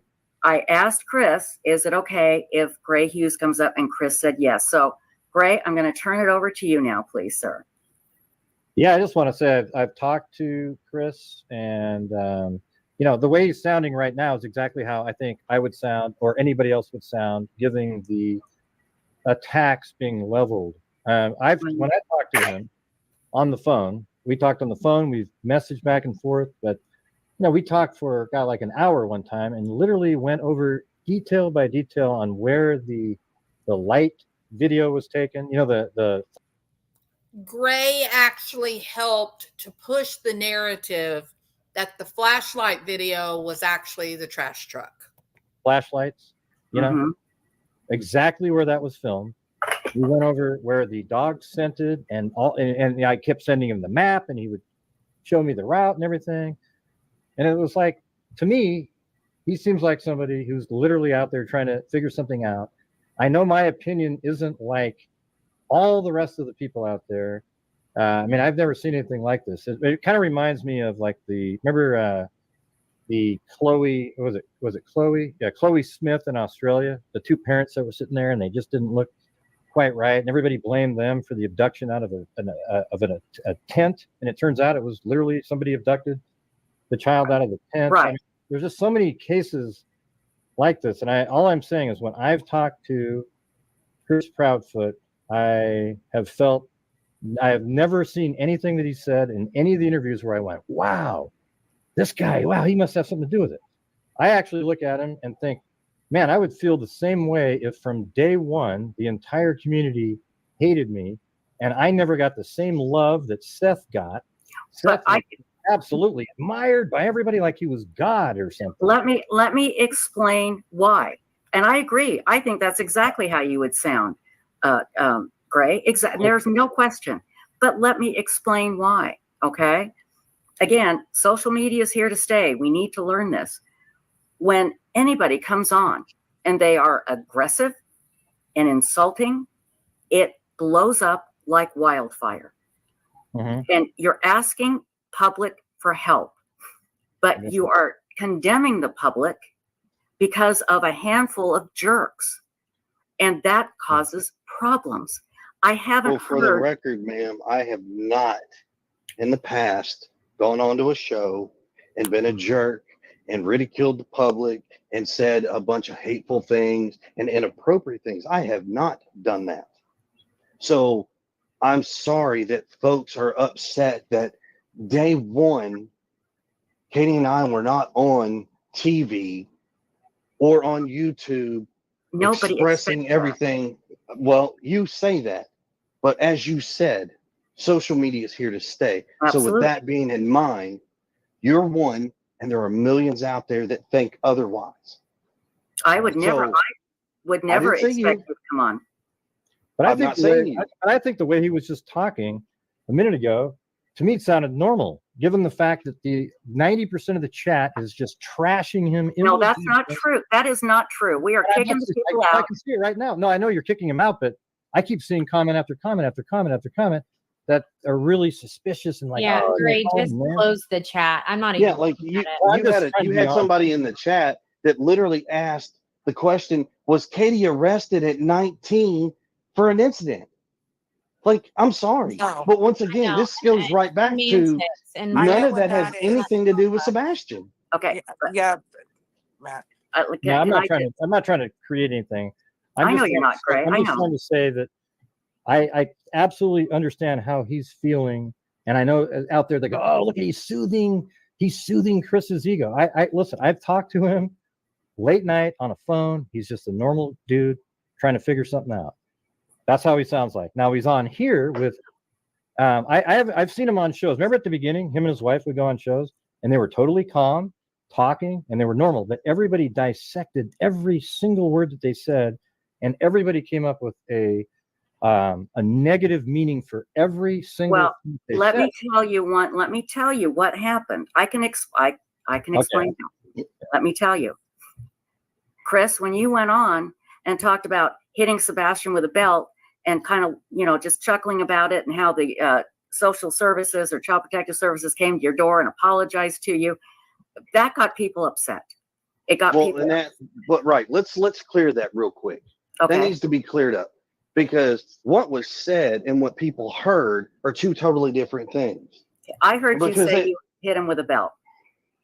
Okay, so let me finish because that's the problem. When I go to make the statement, people want to interrupt and try to say, well, this and that. No, you wanted the answer. I'm giving you the answer. Now, when I answered that question, I told people Sebastian got a spanking. He got one lick on his butt outside of his clothes. If somebody can tell me how that's abuse to a child, explain to me. Can you confirm when that happened? I don't. That was years ago. I got spanked by a belt and wooden spoon by my Okay. mom for years. So, but let's not sidetrack. Let's stay on board. Okay. So the question about the CPS thing that came up to play that everybody wants to tie to this belt is not what it was. Okay. Well, I think it was confusing because when you initially talked about it, you referred to him as an embarrassed 15-year-old. So Yes, you did. like it was years ago. We thought it was like right recently. Well, instead of So let's asking clear it more up. clarification, Let's clear it that up. should have been. So, as it stands, Sebastian went to school one day. He made a statement to a teacher. The teacher reports it to CPS. CPS comes to the house. That case has nothing to do with Sebastian getting spanked. That had everything to do with Sebastian didn't like being in trouble. So he thought by reporting it to a teacher, they were going to come to the house and they're going to take me out of the house and do this and do that. That is what the CPS case was about. And yes, I laughed at it because when I explained to Sebastian, very detailed, what happened, he thought it was a joke.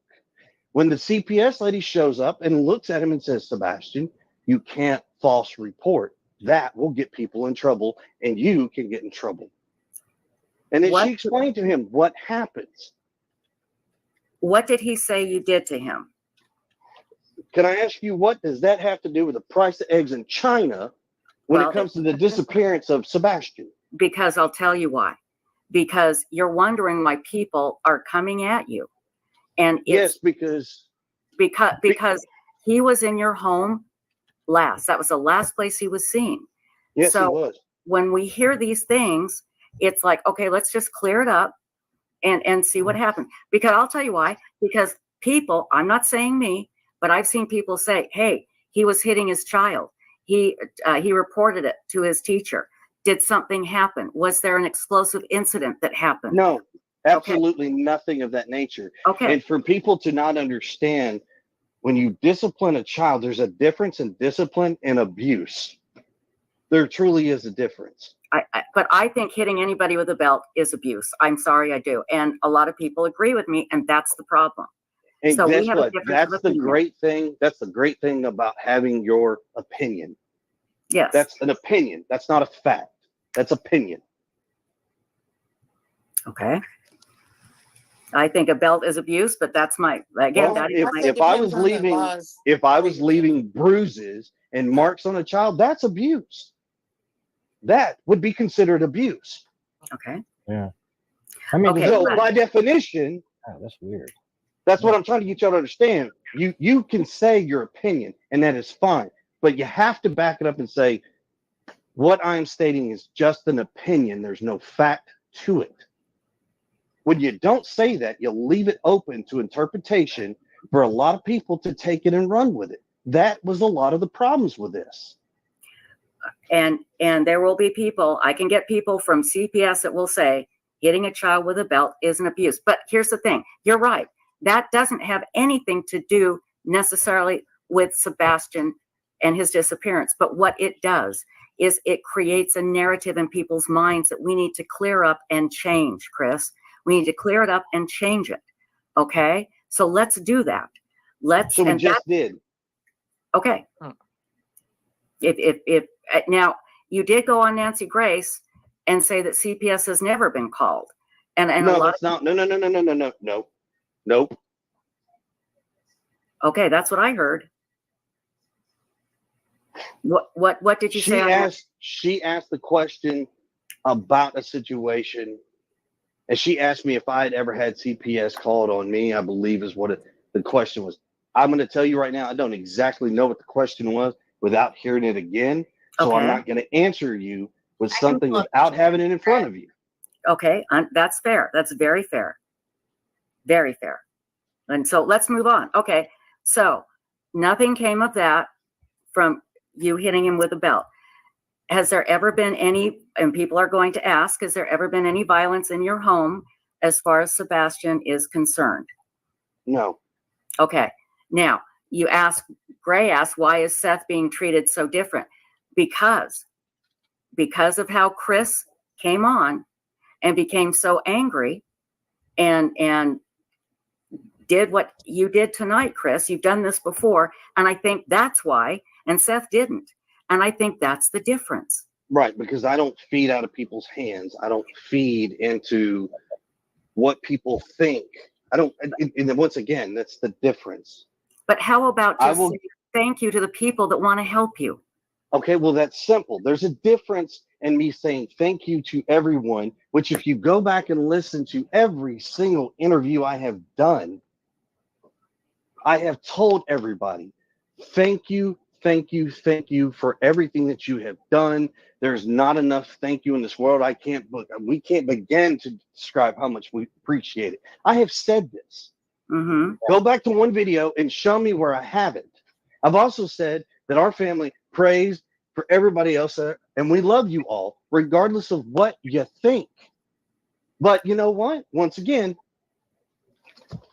Yeah.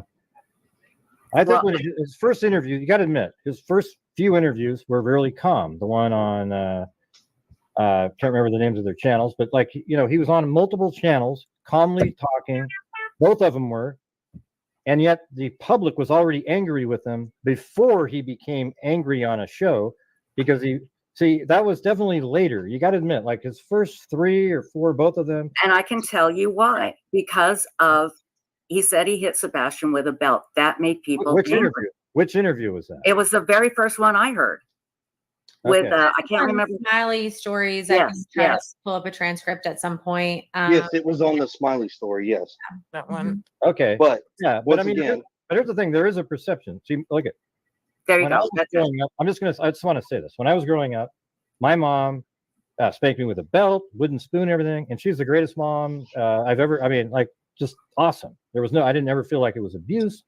Things Well, have changed though over time. Like nowadays, it's considered abuse, and maybe that sort of is affecting how our society has changed quite a bit.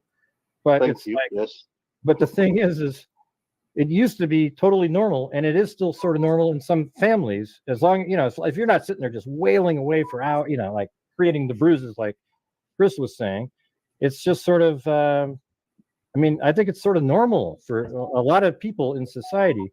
It might not be for some people, but I think I don't know. I think if you took a poll and people were off, not in this particular chat right here, it wouldn't be as high as you might think. It's not going to be 99% of the people. It'd be like 50-50 on whether or not. Mm-hmm. Yeah, I think that's a little bit anecdotal. But once again, could we talk about the thud that Katie heard? Yes, that's a good one. Let's talk about the thud. And I apologize. I had your name spelled wrong. Everybody that knows me, Chris, knows I'm the worst speller in the world. And I thought I put Proudfoot, and I didn't. About spelling. So I apologize. Best speller either. So I do apologize for that, sir. I put Proud Food one time when I wrote it. Yeah. So I've been called Bradford, Proud Food, Brownfoot, all kinds of stuff. So sorry. Really, I thought I put Proudfoot. Let's talk about the thud. I want to know about that. Chris, please tell us. Okay. What do you want to know? Well, tell us the whole story. What did Katie tell you about the thud? What is the story behind that? If Katie's there, maybe she could tell us. Does she want to come on? No. Okay, that's fine. Okay, that's absolutely fine. Because it's like this, people. Isn't that crazy? No, we ain't going that route. Why?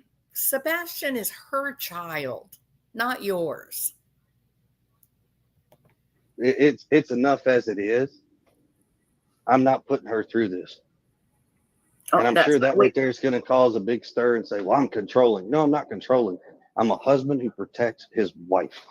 Well, you will only get polite questions here. Let's go. Why does he say wife like it's his property? That is my wife. What's wrong with you, Proudfoot? Just the whole problem is you're not seeing people as your equal, to talk with them as with respect.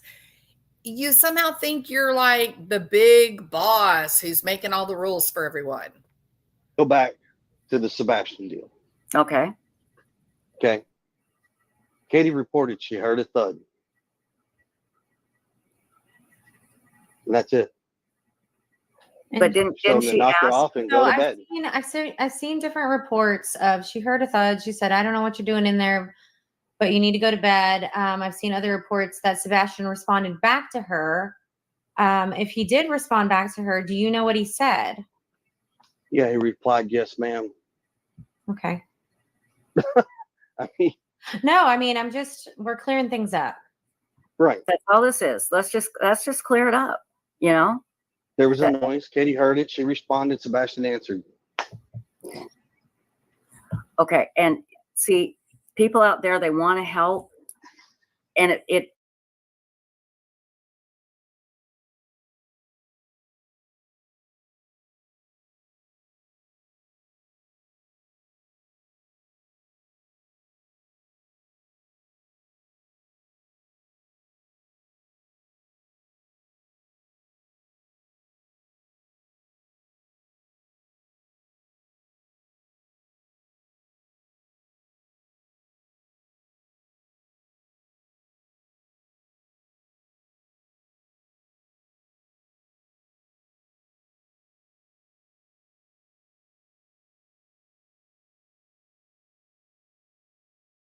feels like that you just are like that pissed you off that we even asked that. What pisses me off is when the statement is out there. There was a thud. She asked him what, he responded back and moving on. And around what time was that? I'm not going to give you details as far as I What mean, time? Katie gave details, but I just, Well, guess what? That is Katie. I'm not giving you those kind of details.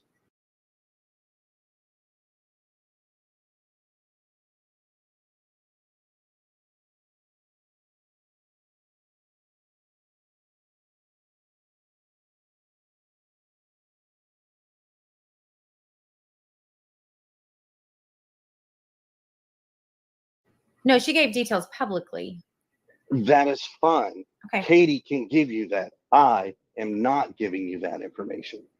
I will tell you this. It was between the time we were on the phone to the time we got off the phone. That's what I'll give you. That's it. Has Sebastian ever left the house barefoot that you know of? Has Sebastian gone outside of the house barefooted? Yes. Before, has he ran off? No. Okay. I'm not sure if that's how you were asking it, but No, I'm glad I'm going to answer it. that's perfect. No, that's great. And again, I swear to you, Chris, we're not trying to be hostile. In fact, I've spoken on this live channel before and said, if Chris ever came here, we would treat him with total respect and honesty. And I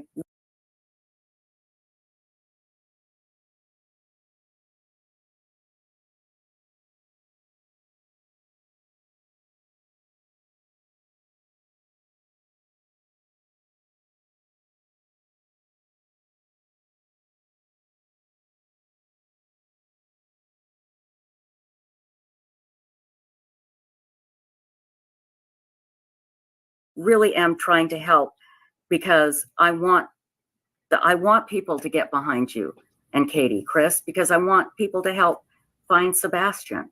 And it's just such a bizarre thing. I mean, It's a bizarre case. Yes, it very much so is. and so Sebastian leaves, but he's not on anybody's camera. Is that what the police have said? Or are you allowed to say? I can't go into details on that, but here's what I will tell you. That's public. Our subdivision is very dark.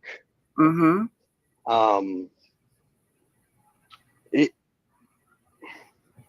There's no street lights in the subdivision whatsoever. If you go online, Google it, whatever, you'll see that there's absolutely no street lights in the subdivision.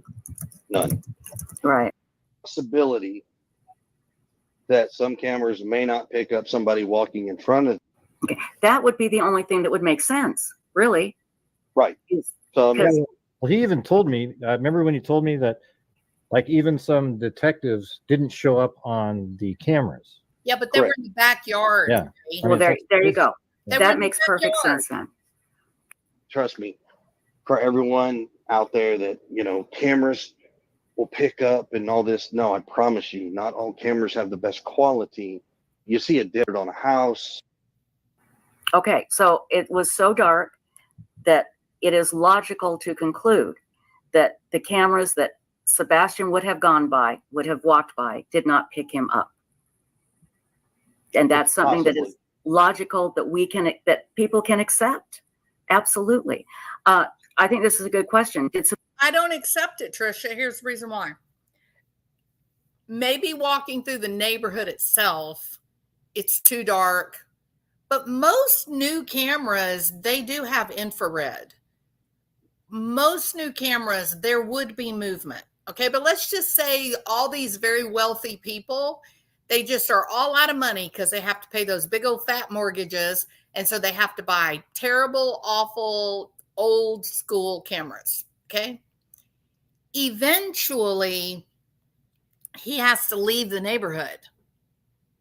Eventually, he gets out on the main road where businesses will have cameras. Why didn't he show up on any of those cameras? And you can't say, oh, well, he walked off into the woods, because his body would have been found. So you can't have it both ways. You've got to use logic to determine what evidence do we have. Well, one piece of evidence we have is that kid didn't walk away from that house. The dogs didn't pick up his scent coming or going. The hit down at the little pond, that was a false hit. So the evidence definitely proves he did not walk away from that house. He did not. The door evidence presented by Katie and Christopher themselves demonstrates he didn't walk out of the front door, the back door, the side door. Only other way he could have left was through the garage. And those will, in fact, turn into evidence in a circumstantial case. Just look at how they were able to get a conviction against Charlie Adelson, who literally had no evidence against him. Sebastian ever have nightmares? Could he have had one that scared him so badly that he took off?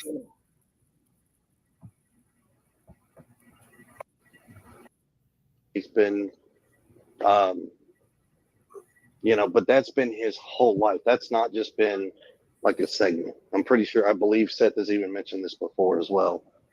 The only time, like, I've seen a couple times where he slept really well, but that's when after a hard day of playing, if he's helped with outside work, but for the most part, he's had issues sleeping. That's a big help in understanding this. Has he ever done anything like hid under a neighbor's car or anything like that?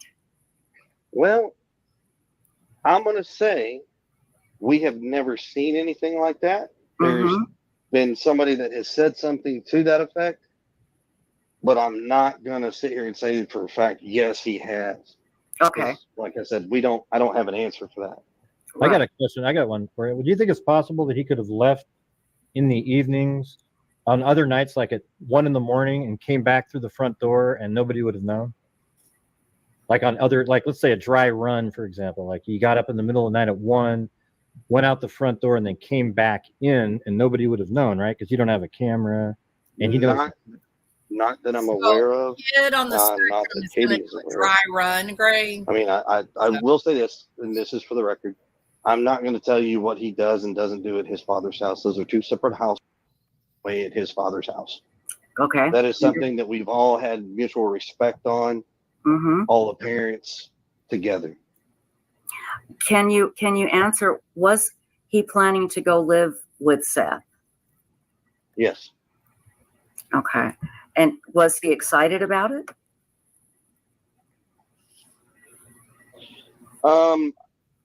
No. Okay. At one point he was, but no. Do you know why he changed, why he wasn't excited? Yes, because he was informed that he will be doing online schooling vice, in-person school. Okay. Was there a reason for that? That's personal matters of my family that will not be discussed with anybody. Understood. And I respect that. Thank you. He was on medication. Did he get his medication changed recently? Yes. When you say recently, can you define recently? Well, I mean, like, I don't know, maybe within the last few months. I'm trying to think of something that maybe would have changed his behavior for some reason.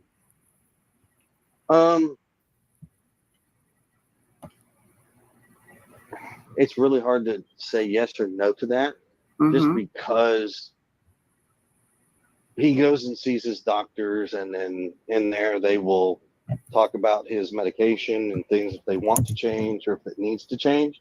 Right. But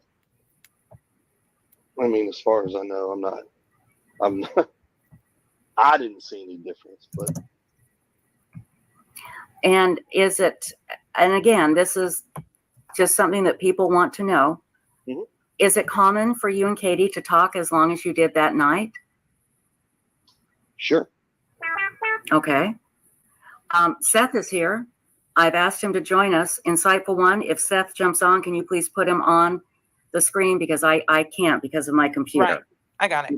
Thank you. Have you guys seen the dog scent track? That because you actually showed it to me, right? Remember on the map? I don't know if you're interested in. It was kind of an interesting route up the street. Well, and are you referring to the day 1 through 4 dog tracks? Because some of those are maybe he not had like a dog scent outside the front door and sort of around by where the fixed light was on the flashlight, and then north, and then around to like a retention pond, something like that. just short of it. Stacy, I believe Seth is here. I got it. Seth, I am so glad that you are here, my dear. Thank you very much. Seth, what would you like to say now? I got a few questions to ask Chris. Okay. Can you hear me? You can, Oh, yes, I he can can hear hear you. Hey, Chris. So why Yes. did you texted me the other day about something I'd already sent Katie an email? Say it. All right. Say it one more time. All I heard was something about an email sent. Why did you text me about an email I sent on Monday to Katie? Because I didn't see the information what you're referring to as Tony Mathis's phone number. I didn't see it. So that's why I asked for it. I mean, come on, Chris. If we're going to work together, more than a week communication between the Seth? people that I'm sending stuff to you and Katie. Okay, so hear me out. Drop in I with- told you. Thanks, I bye. told you. Okay. I told Let's you, not come Seth, in that too we will hot, work okay? together. All right. I explained to you that I'm willing to work with you. You asked me some questions in regard to this dog handler. You asked me questions in regards to going on a social media platform. You've asked me questions about hiring a PR person that will speak for all of us and keep everybody off of these platforms. That's what you asked. Now, if you think I'm not going to do my homework and dig into people and find out who they are first, you're crazy. Because I would expect you to do the exact same thing if I gave you a name.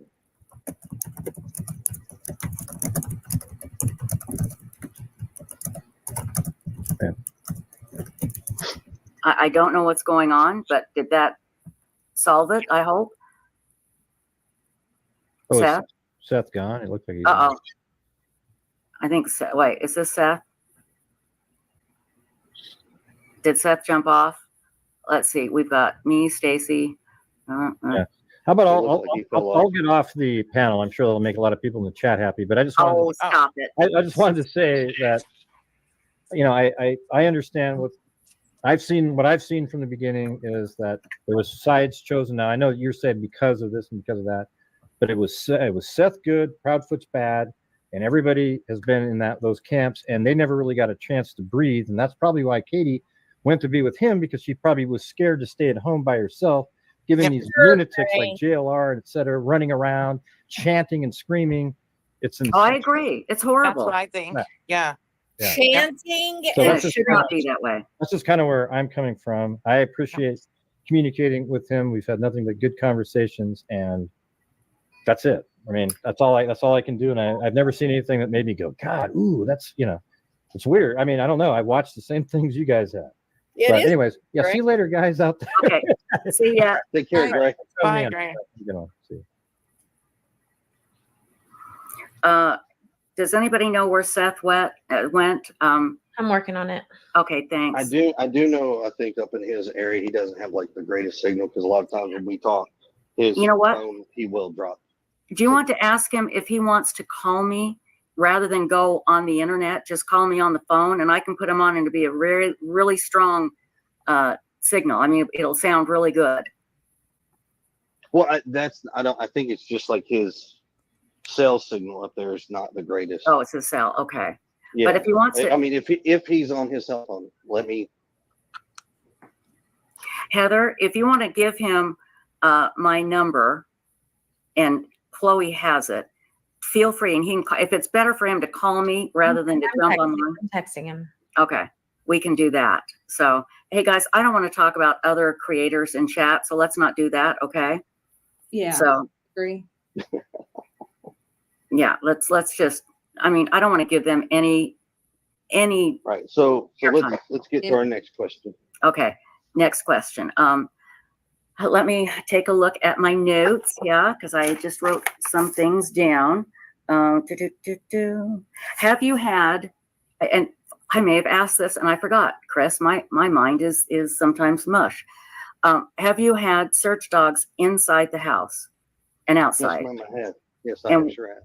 And what did the dogs hit outside? So, as you know, if anybody has followed Mr. Gray's but he was talking about the dog and the trail and the scent and the overlay on the picture. So there, anywhere from 13 to 18 different dogs have been Okay. involved in this search. Mhm. Now, on day one, there was 5 dogs. 5. There's an audio dispatch tape that's been released. I don't know who released it. Whatever, I don't have it, but you'd have to dig it and find it. In that audio tape, you actually hear that the deputy sheriff does state that the dog hints toward a scent and takes over off to the retention pond and the construction site next door. Okay. Now, Okay, now to be fair, law enforcement has come out and been very clear at this point now, 7 months later. The dog, they did not get a hit. There was no hit. The dogs did not track. It's odd that Christopher Proudfoot keeps repeating this information when TBI and the sheriff's department have said, no, we didn't get dog tracks. Wrong. and a certain cage because she is. Got it. Got it. Okay. Let's see here. Let me get my notes. I was taking notes while we. All I am stating. Okay, Chris. This is a rumor floating around. His mom in our household is none of the public's business. If it had something to do with his disappearance, I would understand that, but it doesn't. Well, we don't know that. Well, I understand that. That's why we're making this clear. And that's Right. why I asked about his day, because Let's I didn't go back know. to the day. Okay, go I ahead. didn't Miguel. know. Okay, so Chris, you don't know me very well. I have 2 decades of experience working with autistic children in different capacities. So I do understand they are all different. I do understand that day may have been very overstimulating for him. Yes. So that's why I was asking if that was a normal day for him. And if it wasn't, that just gives me more information that maybe he was very overstimulated that day.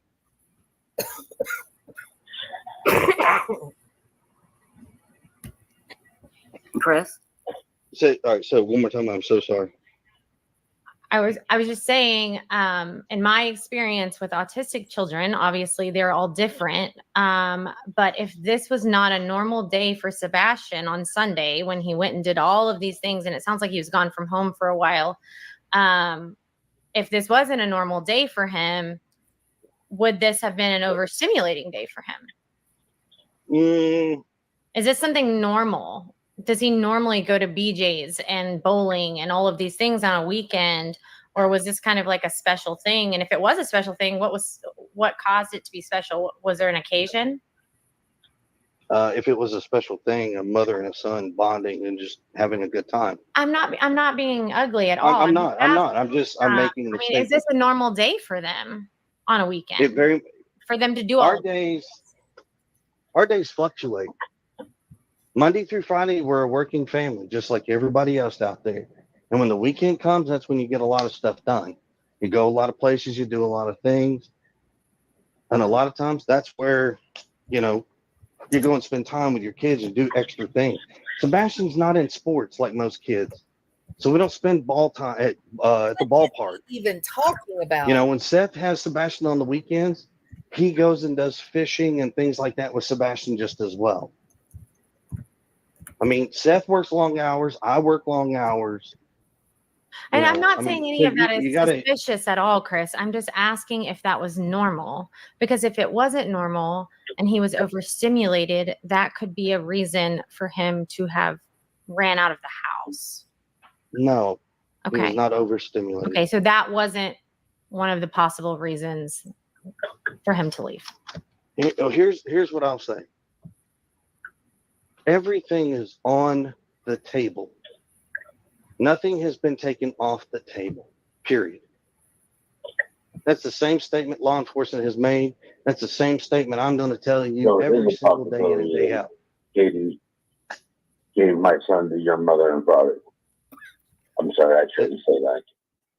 Say it one more time. Do you not want to say that? But we can move on. So No. I want to hear it.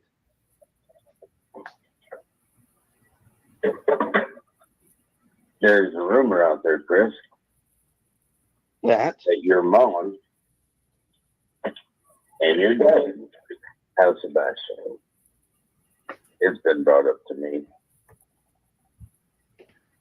Seth, you know darn good and well you got a question about my I'm just brother. asking. You pick up the Did they phone. take him and somewhere you to call. like a boot camp or anything like that? And Katie just thought I wouldn't accept it. I don't think Hold Seth on. is being accusatory. I think he's just trying to clear up a bunch of BS that's been online. Right, and I'm trying, and I'm telling you, if he's had this suspicion, he's got my mother's phone number. He can pick up the phone and call her. She is not afraid to No, answer any Chris, I'm not questions. saying you. I don't want to talk to your mom. I want to talk to you, and I want to talk to Katie. Well, it's real simple, Just Seth. asking to put it to the rest. You have seen the video footage of Seth haven't. on Sunday. Don't tell me you hadn't. I know you have. You sat in the room No, I with haven't. all the agents. No, they didn't show me the video footage, buddy. Wow. So you didn't see you weren't sitting in a room Wait a minute. with law enforcement, the district attorney, when they showed you a video when you wanted proof of life, saying that you hadn't seen proof since Friday. That When was you've been at my house the first 3 damn days. Sunday, buddy. let Seth speak. Go ahead, Seth. This is incredible, y'all. This is incredible that that Christopher Proudfoot is talking to a man whose child has gone missing. His wife's child has gone missing. He would recognize, or if he's a normal person, he would be able to see the pain and the loss that Katie and Seth are experiencing, correct? That he would recognize that his role is to just stand down, do what he could to try to support Katie and Seth as they navigate this horrible loss and investigation. Any normal person would know that. They would do that. But listen to the amount of hate. This guy is attacking Seth as if Seth is somehow a threat to him. Like Christopher comes off sounding like he's frightened, like he's afraid, like he's under threat. When really it's Seth who has lost his child. It's crazy the level of intensity, the level of fear that Christopher Proudfoot is experiencing in this moment. But we can move on. So No. I want to hear it. He does spew hate. There's a rumor out there, Chris, That that your mom and your dad have Sebastian. It's been brought up to me. Seth, you know darn good and well you got a question about my I'm just brother. asking. You pick up the Did they phone. take him and somewhere you to call. like a boot camp or anything like that? And Katie just thought I wouldn't accept it. It's like, what? If you took him and put him in a boot camp, I don't know about you guys, but doesn't that sound oddly specific? Not just, do you have my kid? Did you take my kid? Did you run off with my kid? I find that fascinating. Do you have my child? Does your mom have my child? Did you guys put him in a boot camp? That blows my mind. Now listen to the level of fear and aggression that you get from Christopher Proudfoot for this simple question. Does your mom and dad have my child? Did they take him to a boot camp? Listen to the response. It's crazy. I don't think Hold Seth on. is being accusatory. I think he's just trying to clear up a bunch of BS that's been online. Right, and I'm trying, and I'm telling you, if he's had this suspicion, he's got my mother's phone number. He can pick up the phone and call her. She is not afraid to No, answer any Chris, I'm not questions. saying you. I don't want to talk to your mom. I want to talk to you, and I want to talk to Katie. Well, it's real I'm simple, just Seth. asking to put it to the rest. you have seen the video footage of Seth haven't. on Sunday. Don't tell me you hadn't. I know you have. You sat in the room No, I with haven't. all the agents. No, they didn't show me the video footage, buddy. So you didn't see, you weren't sitting in a room Wait a with minute. law enforcement, the district attorney, when they showed you a video, when you wanted proof of life, saying that you hadn't seen proof since Friday. That When was you've been at my house the first 3 damn days. Sunday, buddy. Chris, let Seth speak. Go ahead, Seth. Chris, they showed me video proof of him coming out of Texas Roadhouse on Sunday. On a Sunday night. You damn right. Just The man is crazy. Chris. Seth, I got a problem with you sitting here making these accusations. I didn't hear Because any. if you got a problem with them, They all over guess me. what? Let's watch it. I think we're just trying to talk things out. And I don't even know if this should be public, honestly. Same. Okay, here's all the public knowledge you need on this deal. Law enforcement has talked to my parents, my whole family. Once again, the statement is true, what law enforcement says. Just because you hear a rumor doesn't make it true. Chris, I, what I I don't think he said it was true. I think he's just trying to clarify. He said That's not clarifying. No, stop sitting here trying to defend his actions. Stop.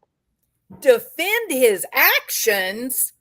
The man asked a question and you responded in the way of a very guilty person. I find it shocking. Law enforcement hasn't arrested this man. Truly. Okay. The fact is, Chris, is I'm trying to squash the rumor. We're both here. Squashing the rumor. Seth, there is no rumor. You know my parents were not with Katie on Sunday. That's all I'm doing, Chris. No, you're causing a problem because you know damn good and well where my parents were at their house on Sunday night. They weren't near Katie. They weren't near Sebastian. And if you got a problem, all you got to do is pick up the phone and call her. Be an adult. Be a responsible adult. And just call her. Chris. You piece of shit. He has called and you don't let him speak to her. You've acknowledged that on other platforms. You've said it on other platforms. Now you're talking down to this grown man like you're daddy and he's a little boy. Tell you what, one of these days, Christopher Proudfoot's going to run across the wrong man and he is going to get what? An ass whipping. Can you hear me, Chris? Oh, I can hear you. Because all I'm hearing is anger and attitude from you. What I'm trying And you to should, do Seth. You is should. that Because what you're doing is bullshit and you know it. Okay, stop. Okay, People all are right, talking enough. over each other. Enough. Seth, go, and then Chris, go. Please, Seth, and then Chris. Thank you. Chris, a unified front squashes rumors together. That's all I am stating. Okay, Chris. This is a rumor floating around, and I would like us to squash it. Yeah, I think that is a great rumor to try to squash. That one's on Facebook, and the rumor is actually that about your mom, her car being parked at like Worsham's and him getting in. Okay, so here's the answer. The final answer to this. It's not just an online rumor because people have driven up to me and personally spoken about this. Okay, right. ladies and gentlemen, can I make the statement? I wish This is very simple. This conversation has nothing to do on social media. You want to have this conversation, Seth? You call me, you get Heather, you get Chloe on the phone. Christopher. Hell, I'll do you one better, and I will get Bobby and Carter on the phone, and we'll all sit down and have this little fucking powwow. Woohoo! Bobby and who? I don't remember who the other person was. We gonna get Bobby and Carter? Call me, you get Heather, you get Chloe on the phone. that's fine. Hell, I'll do you one better, and Right. I will get Bobby and Carter on the phone. Bobby and Carter. This arrogant jerk. That's right, Christopher. I can clap my hands too, buddy boy. He's a joke. This man is a class A clown. Seth sounds like a grown-ass man who's saying, I'm hearing these rumors.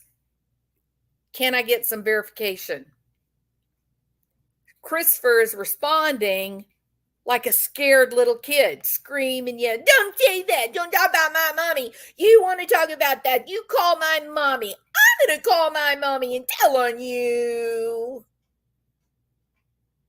And again, I'm going to remind you, this is Seth, a grown man, trying to deal with this petulant, angry child. Can you imagine the confusion that Sebastian experienced trying to navigate this asshole and his anger problem? And we'll all sit down and have this little fucking powwow. We're not going to have a powwow like that, but I would. Well, then guess what? The situation, and I would love for it to be private, because I believe a lot of what is happening right now should not be public. So explain to me why you don't want Bobby and Carter involved. I didn't say I didn't want Bobby and Carter involved. I said I was referring to your tone, which is very angry. Yep. Oh, I'm very pissed. I know that. I think we just all need to take a breath, because no one is accusing anyone of anything. We are trying to dispel things, because in turn, dispelling these things will You're take so full of some shit. of the BS off of you. Whoa. That was uncalled for. And Chris, I mean, I do understand your anger, but I know these ladies. I don't know Seth. I just know what I've seen. But these ladies are not full of shit. I didn't say they're full of shit. I was referring to Seth being full of shit with his comments. Well, Christopher, that doesn't help matters. No, it doesn't. So when you brought him on the show and he wants to start this shit, that isn't going to answer questions. It's going to spiral into the shit that's in. So we can set this shit aside and answer the questions that you got. This is a classic tactic for changing a conversation. This is the classic deflection if you want to avoid answering a question. Classic. You use anger to scream and yell, and that stops the other person from asking that question again in the future. Because it's the anger, the screaming, the yelling, it's overwhelming. It's too much. Honey, I feel like you're having an affair.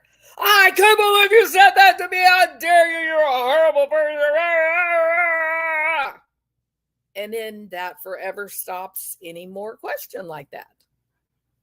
It doesn't mean they're innocent. It's 100% an admission of guilt.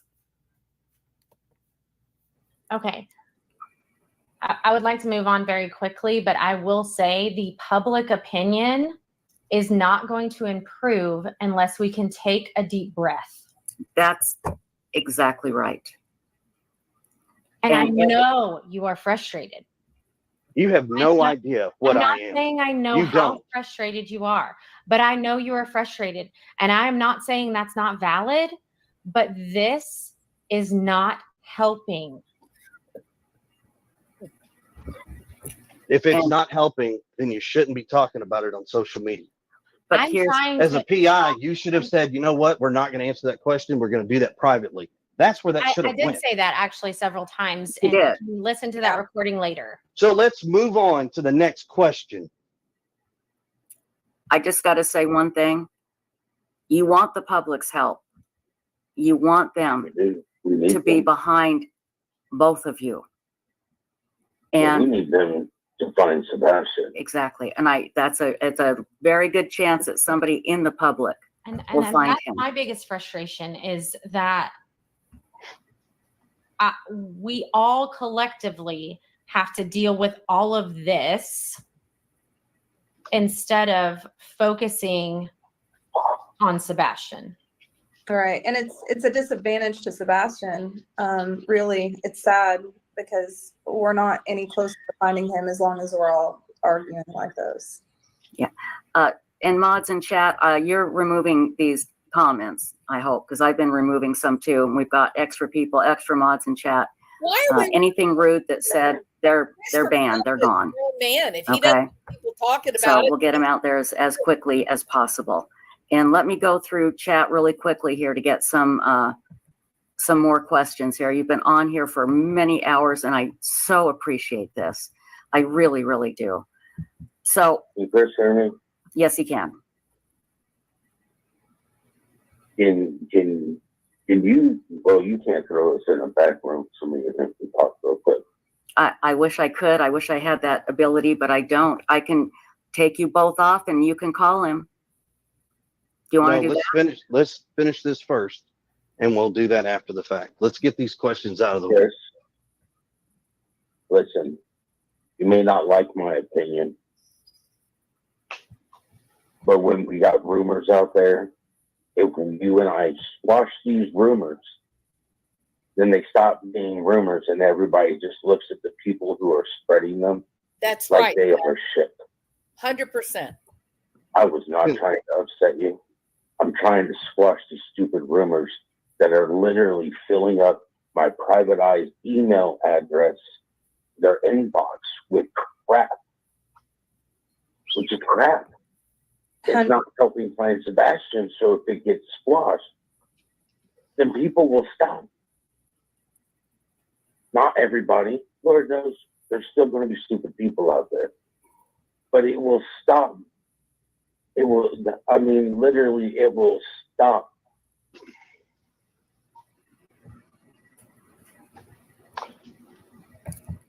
My retort is real simple. Seth. Is to find Sebastian, Chris, and there are rumors out there that we have to put an end to. You may not like them, but we have to put them into them publicly. Because right here, we can end rumors. So people know when I told them to fuck off, if they didn't like it, they know that I meant fuck off because they don't like it. So stop right there, Seth. Stop. Let me help you with something real quick. God. You want rumors to die? You want to stop with all the stuff that's coming up and flooding these PI's inbox? How many terabytes do you want of videos where you have gone out there and you've said some very harsh things that should never have come out? You never should have. And now don't take this the wrong way. That is a conversation for later. Here to swing mud. Let me finish. There are things that I put out there. Once again, you can't talk to a fucking log. God. Wait, okay. Chris, So Let me finish. Chris, that's not productive. Sucker in the It's head. not. So let me finish. Listen, You all are playing one-sided here. no, we're not. I don't think that's fair. So then tell Seth when I'm talking, let me finish. Okay, Seth, let him finish. Yes, Seth, please let him finish. There's conversations you've had that should have never been out in the public light, and you know it. And because you did that, it started a lot of rumors. Own it, accept it, and move on from it. I told you on Sunday, I supported you. I would be there for you no matter what, how ugly this got. But I'm not going to stand by and watch you disrespect me, my family, my wife, or anybody for that matter. A lot of rumors got started because you went on social media and you opened your mouth and said some things that's you a shouldn't have lie, said. Christopher Proudfoot. Accept it. He I'll didn't show do you the it. videos. You did, asshole. You don't need to show Now- me the videos. Now, in hindsight, that is a conversation you and I need to have offline, away from everybody else, in our own private conversation. You and I, we sit down and we can talk. Literally. You don't know how had to people talk. watch us doing it Sunday at that vigil. It's not visual. Well, I They don't were think snapping pictures because they were trying to get some juicy information.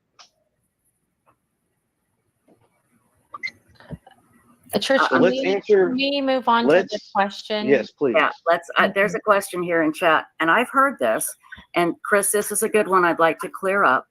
Is Okay. it true that Chris told Seth, you will find your son at church? No. Okay, No. that's, What he stated was if I went to church, maybe I'd find my son. so in other words, if you went and went to church and talked to the Lord. Is that what you were saying, Yes, Chris? that is what the whole conversation in reference was. I have a Not question for you go to a church and you'll find it. Oh, Who's hold coming on, up with that Seth. crap? I'm sorry, Chris, finish. I'm sorry.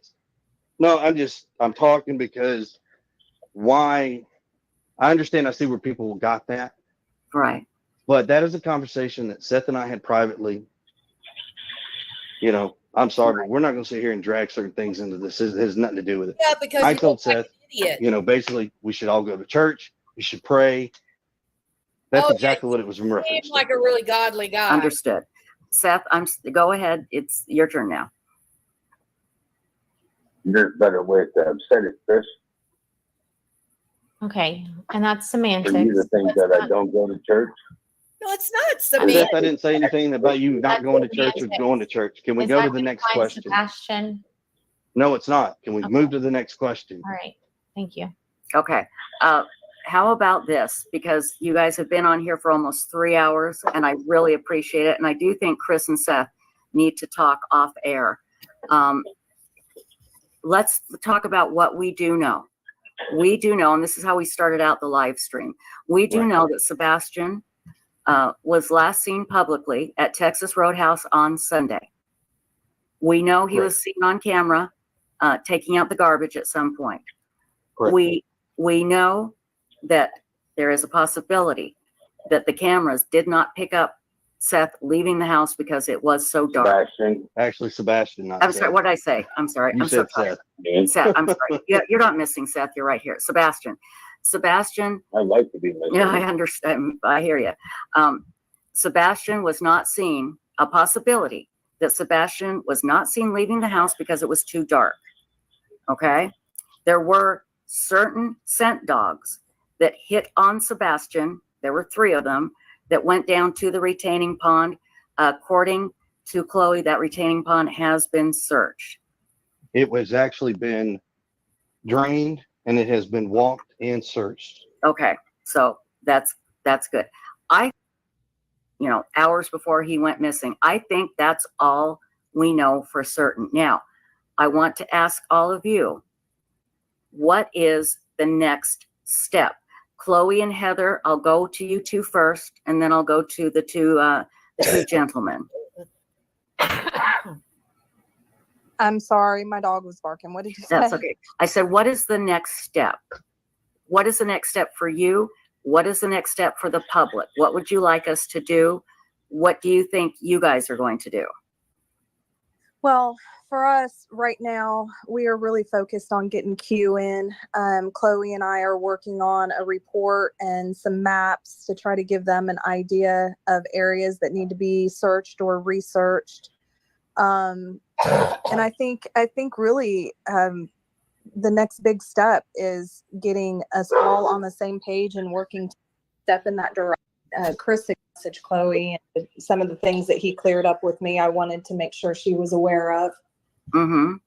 But, reaching out to me and then reaching out to you guys on the podcast tonight, I think it's a huge step in the right direction. He's angry, but once we get past that, I think maybe we can all work together and start putting our heads together on where we need to look for Sebastian. Thank you. Very good. Chris, what would you like to see us do? What do you think? At this point, keep spreading the flyers, keep keeping his name out there in of good graces, not of in a negative light. Spread the words. If you know something, say something. Don't wait 2 weeks. Don't wait 3 weeks. I told Heather the same thing. There's so many tips that come in weeks later instead of the moment that they come in. When you get these tips, you call 911, you call TBI, you don't call these PIs, you don't call Seth, you don't call us, you just call the law enforcement agency. Keep spreading the flyers, spreading the word, prayers. Trust me, keep the prayer warriors out there. We need them. I agree. And I think, because of all of the noise, people have not been reminded to continuously search their properties. And like I said before, everybody. That we will find Sebastian. I don't know. I don't know what people's mindset are right now. but it doesn't need to be about me. It doesn't need to be about Chris. It needs to be about Sebastian. Mm-hmm. Sebastian is the goal. Sebastian is what is lost. Sebastian is what used to be found. Oh, honey, I'm sorry. I'm so sorry. It's going to be easier for me. I am so sorry. My son is missing. I need people to continue with the flyers, as Chris said. Mm-hmm. BBI has already stated that most of their tips do come in from flyers. I have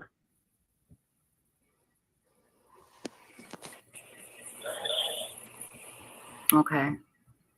I have 100% faith that the humanity that still exists out here, that we can come together, heads up, eyes open, see something, say something. Contact FBI, contact TBI, call 911 for your local. Tell them that, you think you just saw the missing child from Hendersonville, Tennessee. Get them on it. Mm-hmm. All right. At the same point in time, if you feel that they're not doing it, you just fix it. Law enforcement is short-handed. All it takes for evil things to exist is good men do nothing. And that's good females too. I'm not, it's just for evil to exist and continue is good people they do nothing. Right. Don't fall into the simplicity. On your way to work, on your way to the corner store, Mm-hmm. on your way to Walmart, you might see my son. Absolutely You might right. see him, and I need you to say something. I need you to call 911 immediately. If you're not in Sumner County, I need you to call 911. After you call 911, call TBI, so that way they know that 911 has already been called. Here's the thing, right? This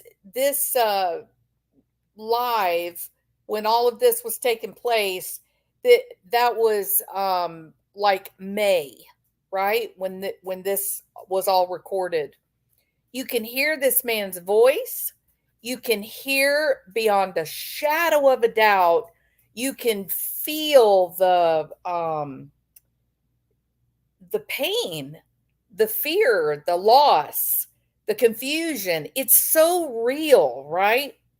And this came right before Tony Mathis.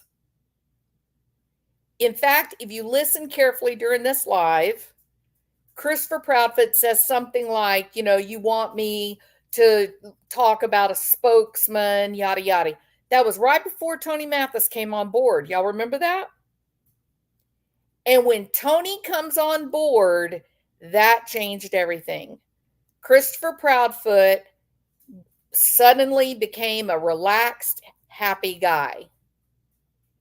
And Seth became very aggressive and more controlling. I am 100% convinced that Tony Mathis is manipulating Seth Rogers. Convinced of it. Tony screwed everything up, absolutely. But if you listen to Seth right here back in May, there is zero doubt the authenticity of this man's love for his son and sadness and fear about where his child might be. And the other thing that is beyond contestation is Christopher Proudfoot has got a serious anger problem. And I think he has demonstrated in this live, I think he really demonstrated a capacity for violence. I have found that law enforcement groups do not communicate with each other. And I don't mean this as a negative, but I mean this as a Facebook lead came through. And I called Lebanon, which is here in Tennessee, and they didn't even know that my son was missing. Oh, jeez. All right. Mm-hmm.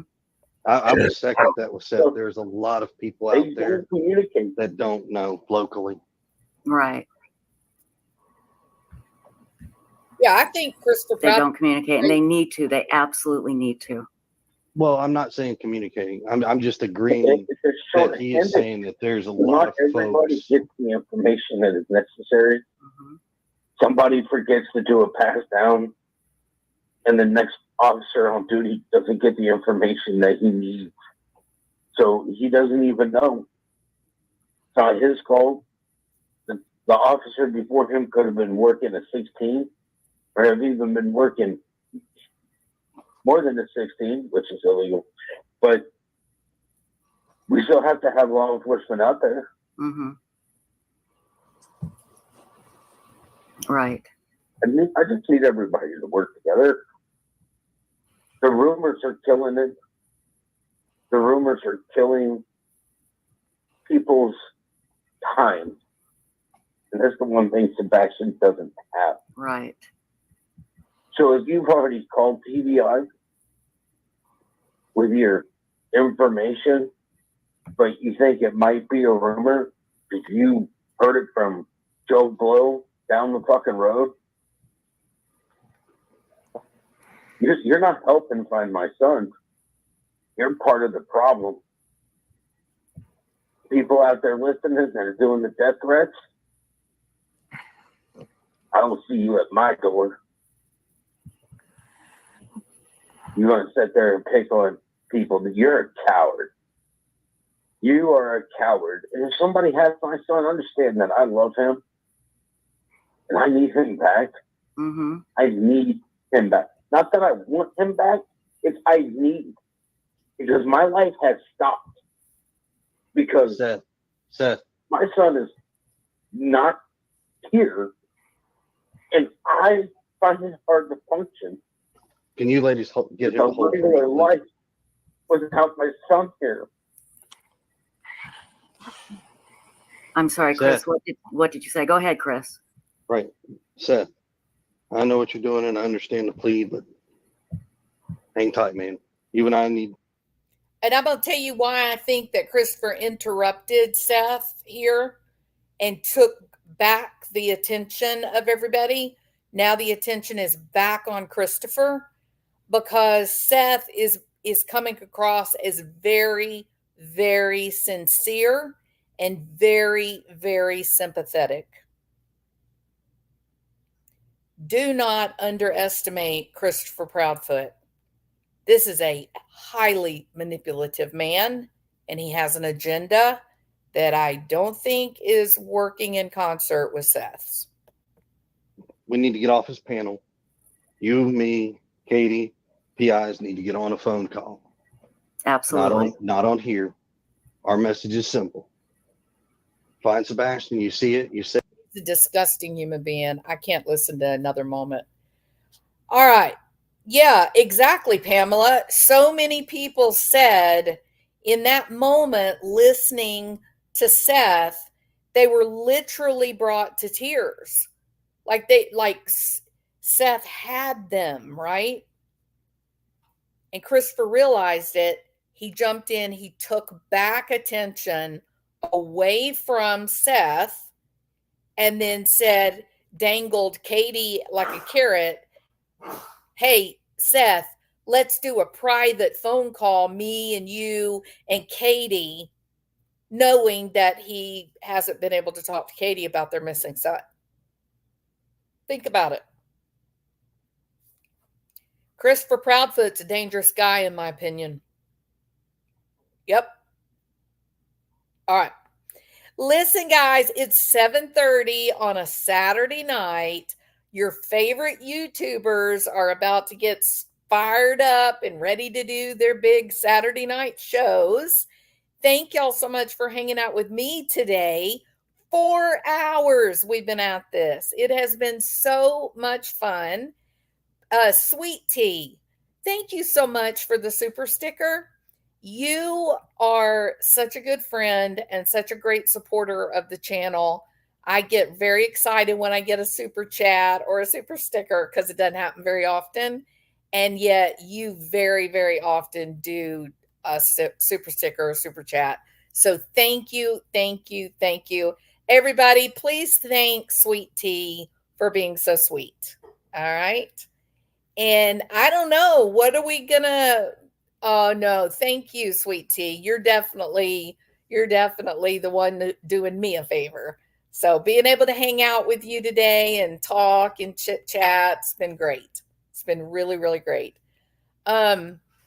Thank you, Karen. I do feel better. I mean, I know y'all can hear the coughing in the background, but it's no longer like sickly coughing, right? It's just getting over the infection. So thank y'all for all your well wishes, prayers. Y'all are awesome. I appreciate you. I did not get to the Sarah Boone video today, but I'll be doing that tomorrow. And, basically, is Sarah Boone, are we being punked? Right? Hey, AB, thank you for being here and hanging out with us. I sure do appreciate you. Thank you so much.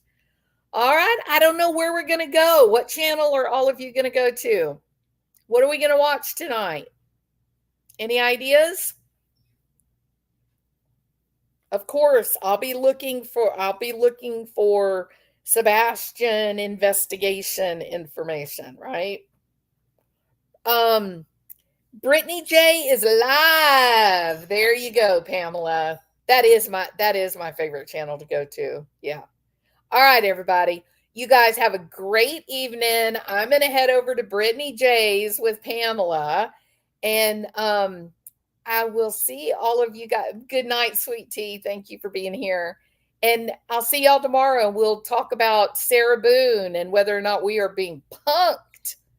Thank you, AB. Thank you so much. All right. Thank you, Cinnamon. Cinnamon's putting up the link for Web Sleuths.